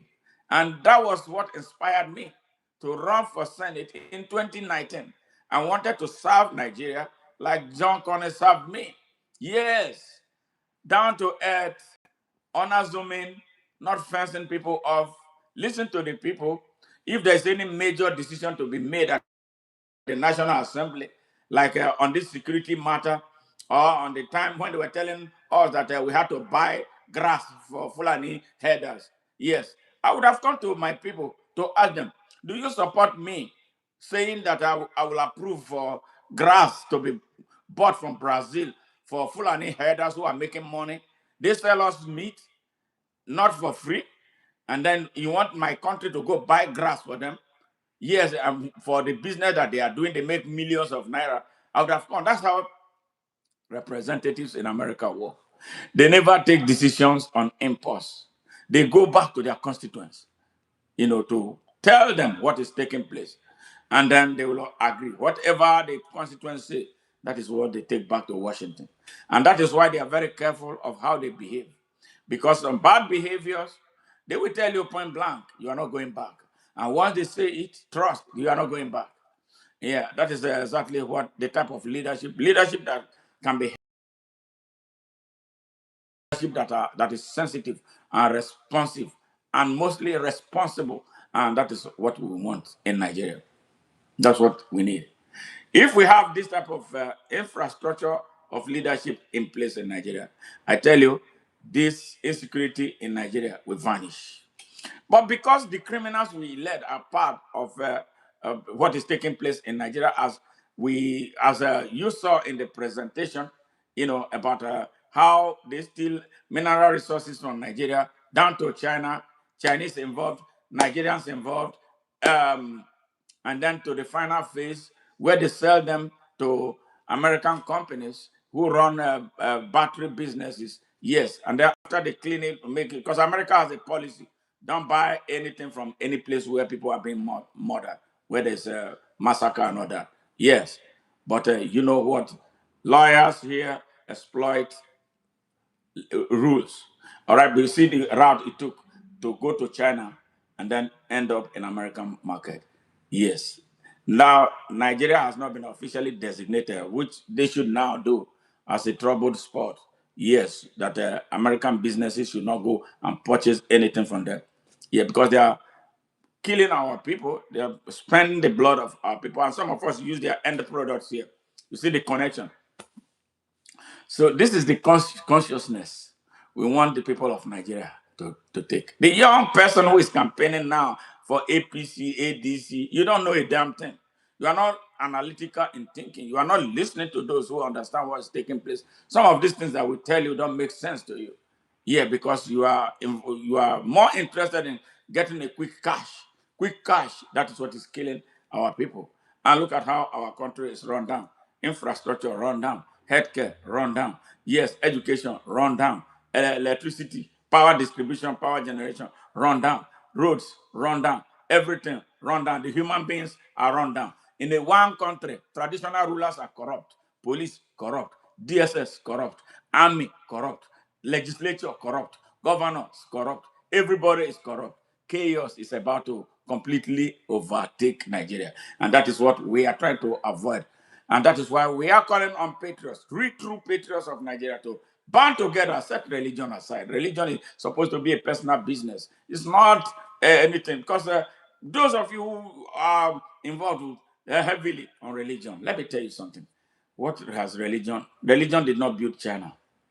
And if you think God built Israel to the point where it is where it can take on the whole of Arab nation, no, it's not God that built them.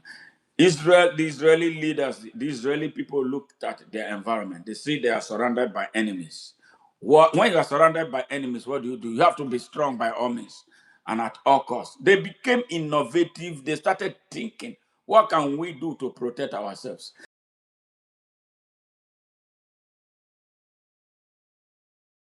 Bible that they are people of God. No, everybody is a people of God.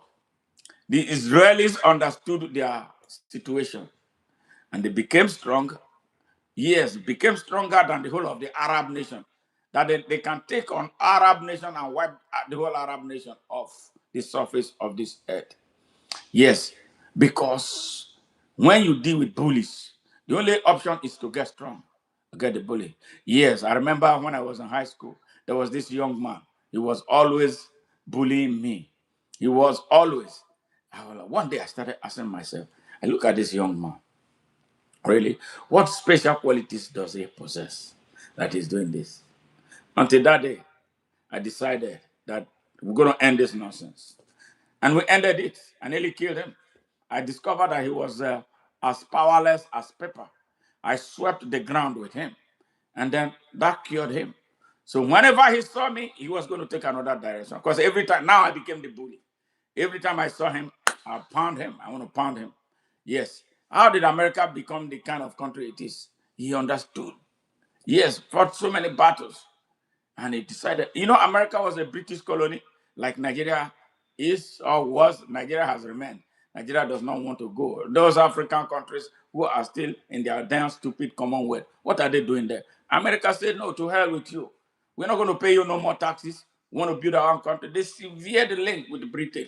And guess what happened? America became a superpower. Britain takes instruction. Do you see how Donald Trump talks to Britain, right? You see how he talks to the whole of Europe? Yes. Because America is protecting Europe. That is why when America says, I want to pull out of NATO, Europe will be fidgeting, they'll be crying because Russia will be ready to come and jump on them. That's exactly. We got to get strong. The people of Nigeria, we got to get strong. The oppressors are few in number. Why are we afraid? Really, why are we afraid? No matter how many laws they make, when the power of the people come together, it disobeys every law. We become the law for the good of our country and chase them out of our town, like Bob Marley said in Crazy Bird. And that is what needs to happen now, not an election. An election, another election in Nigeria will not lead us anywhere. Who are you going to elect? Even if they hand over Peter Obi, the whole of Nigeria right now, without an election, Peter Obi will not be able to do shit. He can't because he has made himself a lame duck by dealing with terrorists. Me, I am not going to, if there was I'm not praying for an election. I don't want an election. I want a revolution. I want the people of Nigeria to rise up. We take our country first, we reset it, then before we start talking about election. But an election in Nigeria today, who are you going to elect? Who are the party members? Who are the people in ADC, for goodness sake? Who? Who? David Mark? David Mark? Terribly corrupt? Oyegu? What did he do when he was governor of Edo State? Are we asking that question? Aregbesola? Really? Corrupt? A man very inept? Yes. Are you talking about Malami? Abubakar Malami? Yes. The one who wrote the blueprint that shielded the Boko Haram members from being prosecuted. Are you serious? And then the massive corruption he committed against Nigeria. Are you seeing it now? He admitted to all of them. Yes. The billions of dollars that he stole. Are you serious? Issa Pantami has been implicated and named by the United States intelligence services and global intelligence services that he has something to do with terrorist organizations in Nigeria. Come on, people. And are you talking? Abubakar Malami is part of the funders of terrorism in Nigeria. El-Rufai was one of those who recruited the Fulani mercenaries that are tormenting Nigeria. So you want me to elect Peter Obi with those people? Are you crazy? That's not going to happen. Actually, I advise him to, if there was to be an election, he should not even feature. Yeah, because he has ruined himself. He has ruined himself. Yeah. Okay, who else there is there that anybody should look into it, look at it? Abubakar Aminu Tambowa, he was state governor of Sokoto State when Deborah Yakubu was murdered. Deborah Yakubu, a final year student of Shehu Shagari College of Education, Home Economics Department. They killed him. Yeah, they killed her. They murdered her. Not only murdering her, they burned her body to ashes, right? Why? Because of alleged blasphemy against Muhammad. Muhammad is a human being. He's not God. We caught or criticize the Almighty God. So why is it that if somebody said anything about Muhammad, he has to die? Especially in a country that has a law. We have a law. I think blasphemy is a part of was written somehow in the Constitution of Nigeria that it should not even be in the first place. Yes. So they did not allow the due process. They should have taken her through trial.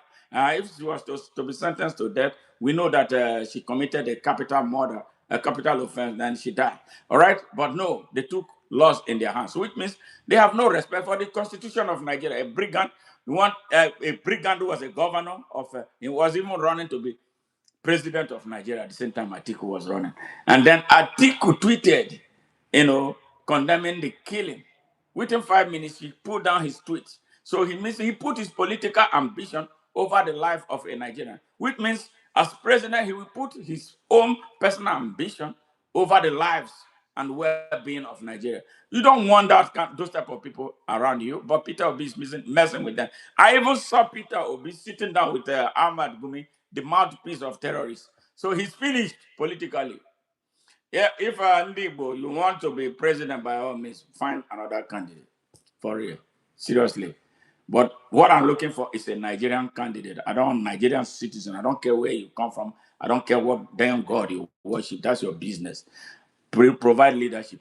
Take Nigeria as your constituency. Yes. Show love to every Nigerian. Be a Nigerian from the east, west, north, and south. And stop this religious madness. That is what. This insecurity, some people love it. Yes, it's business to some people. That's why it's not going to end. We know them, all of them who are jostling to be part of, to be next president of Nigeria, who want to be governors, they are part of it. So they don't want it to end. Why can't we pull back and choose those who can stop it? I know I can stop terrorism in Nigeria. Yes, I can. I know the people who are behind it. I can take them on because I don't deal with them.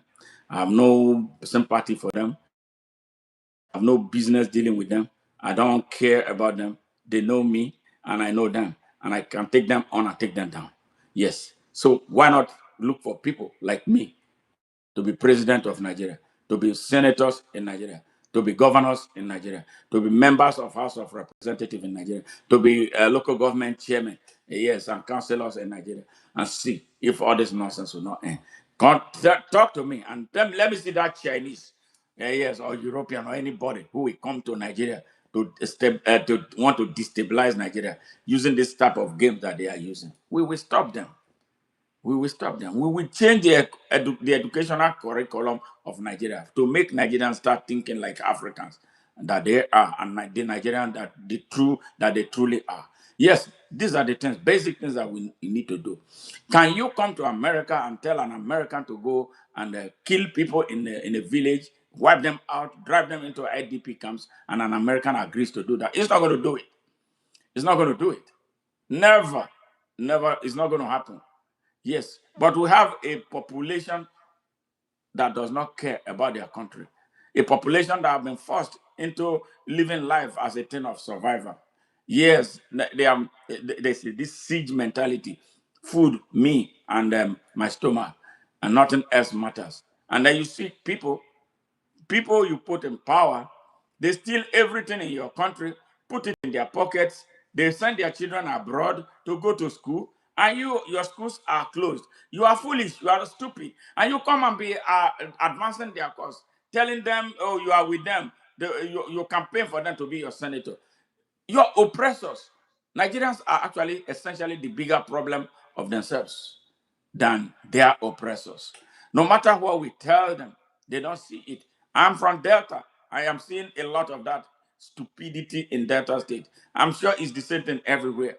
But it's so sad that young people, young Nigerians, are the greatest obstacles to the liberation of Nigeria. You got to wake up.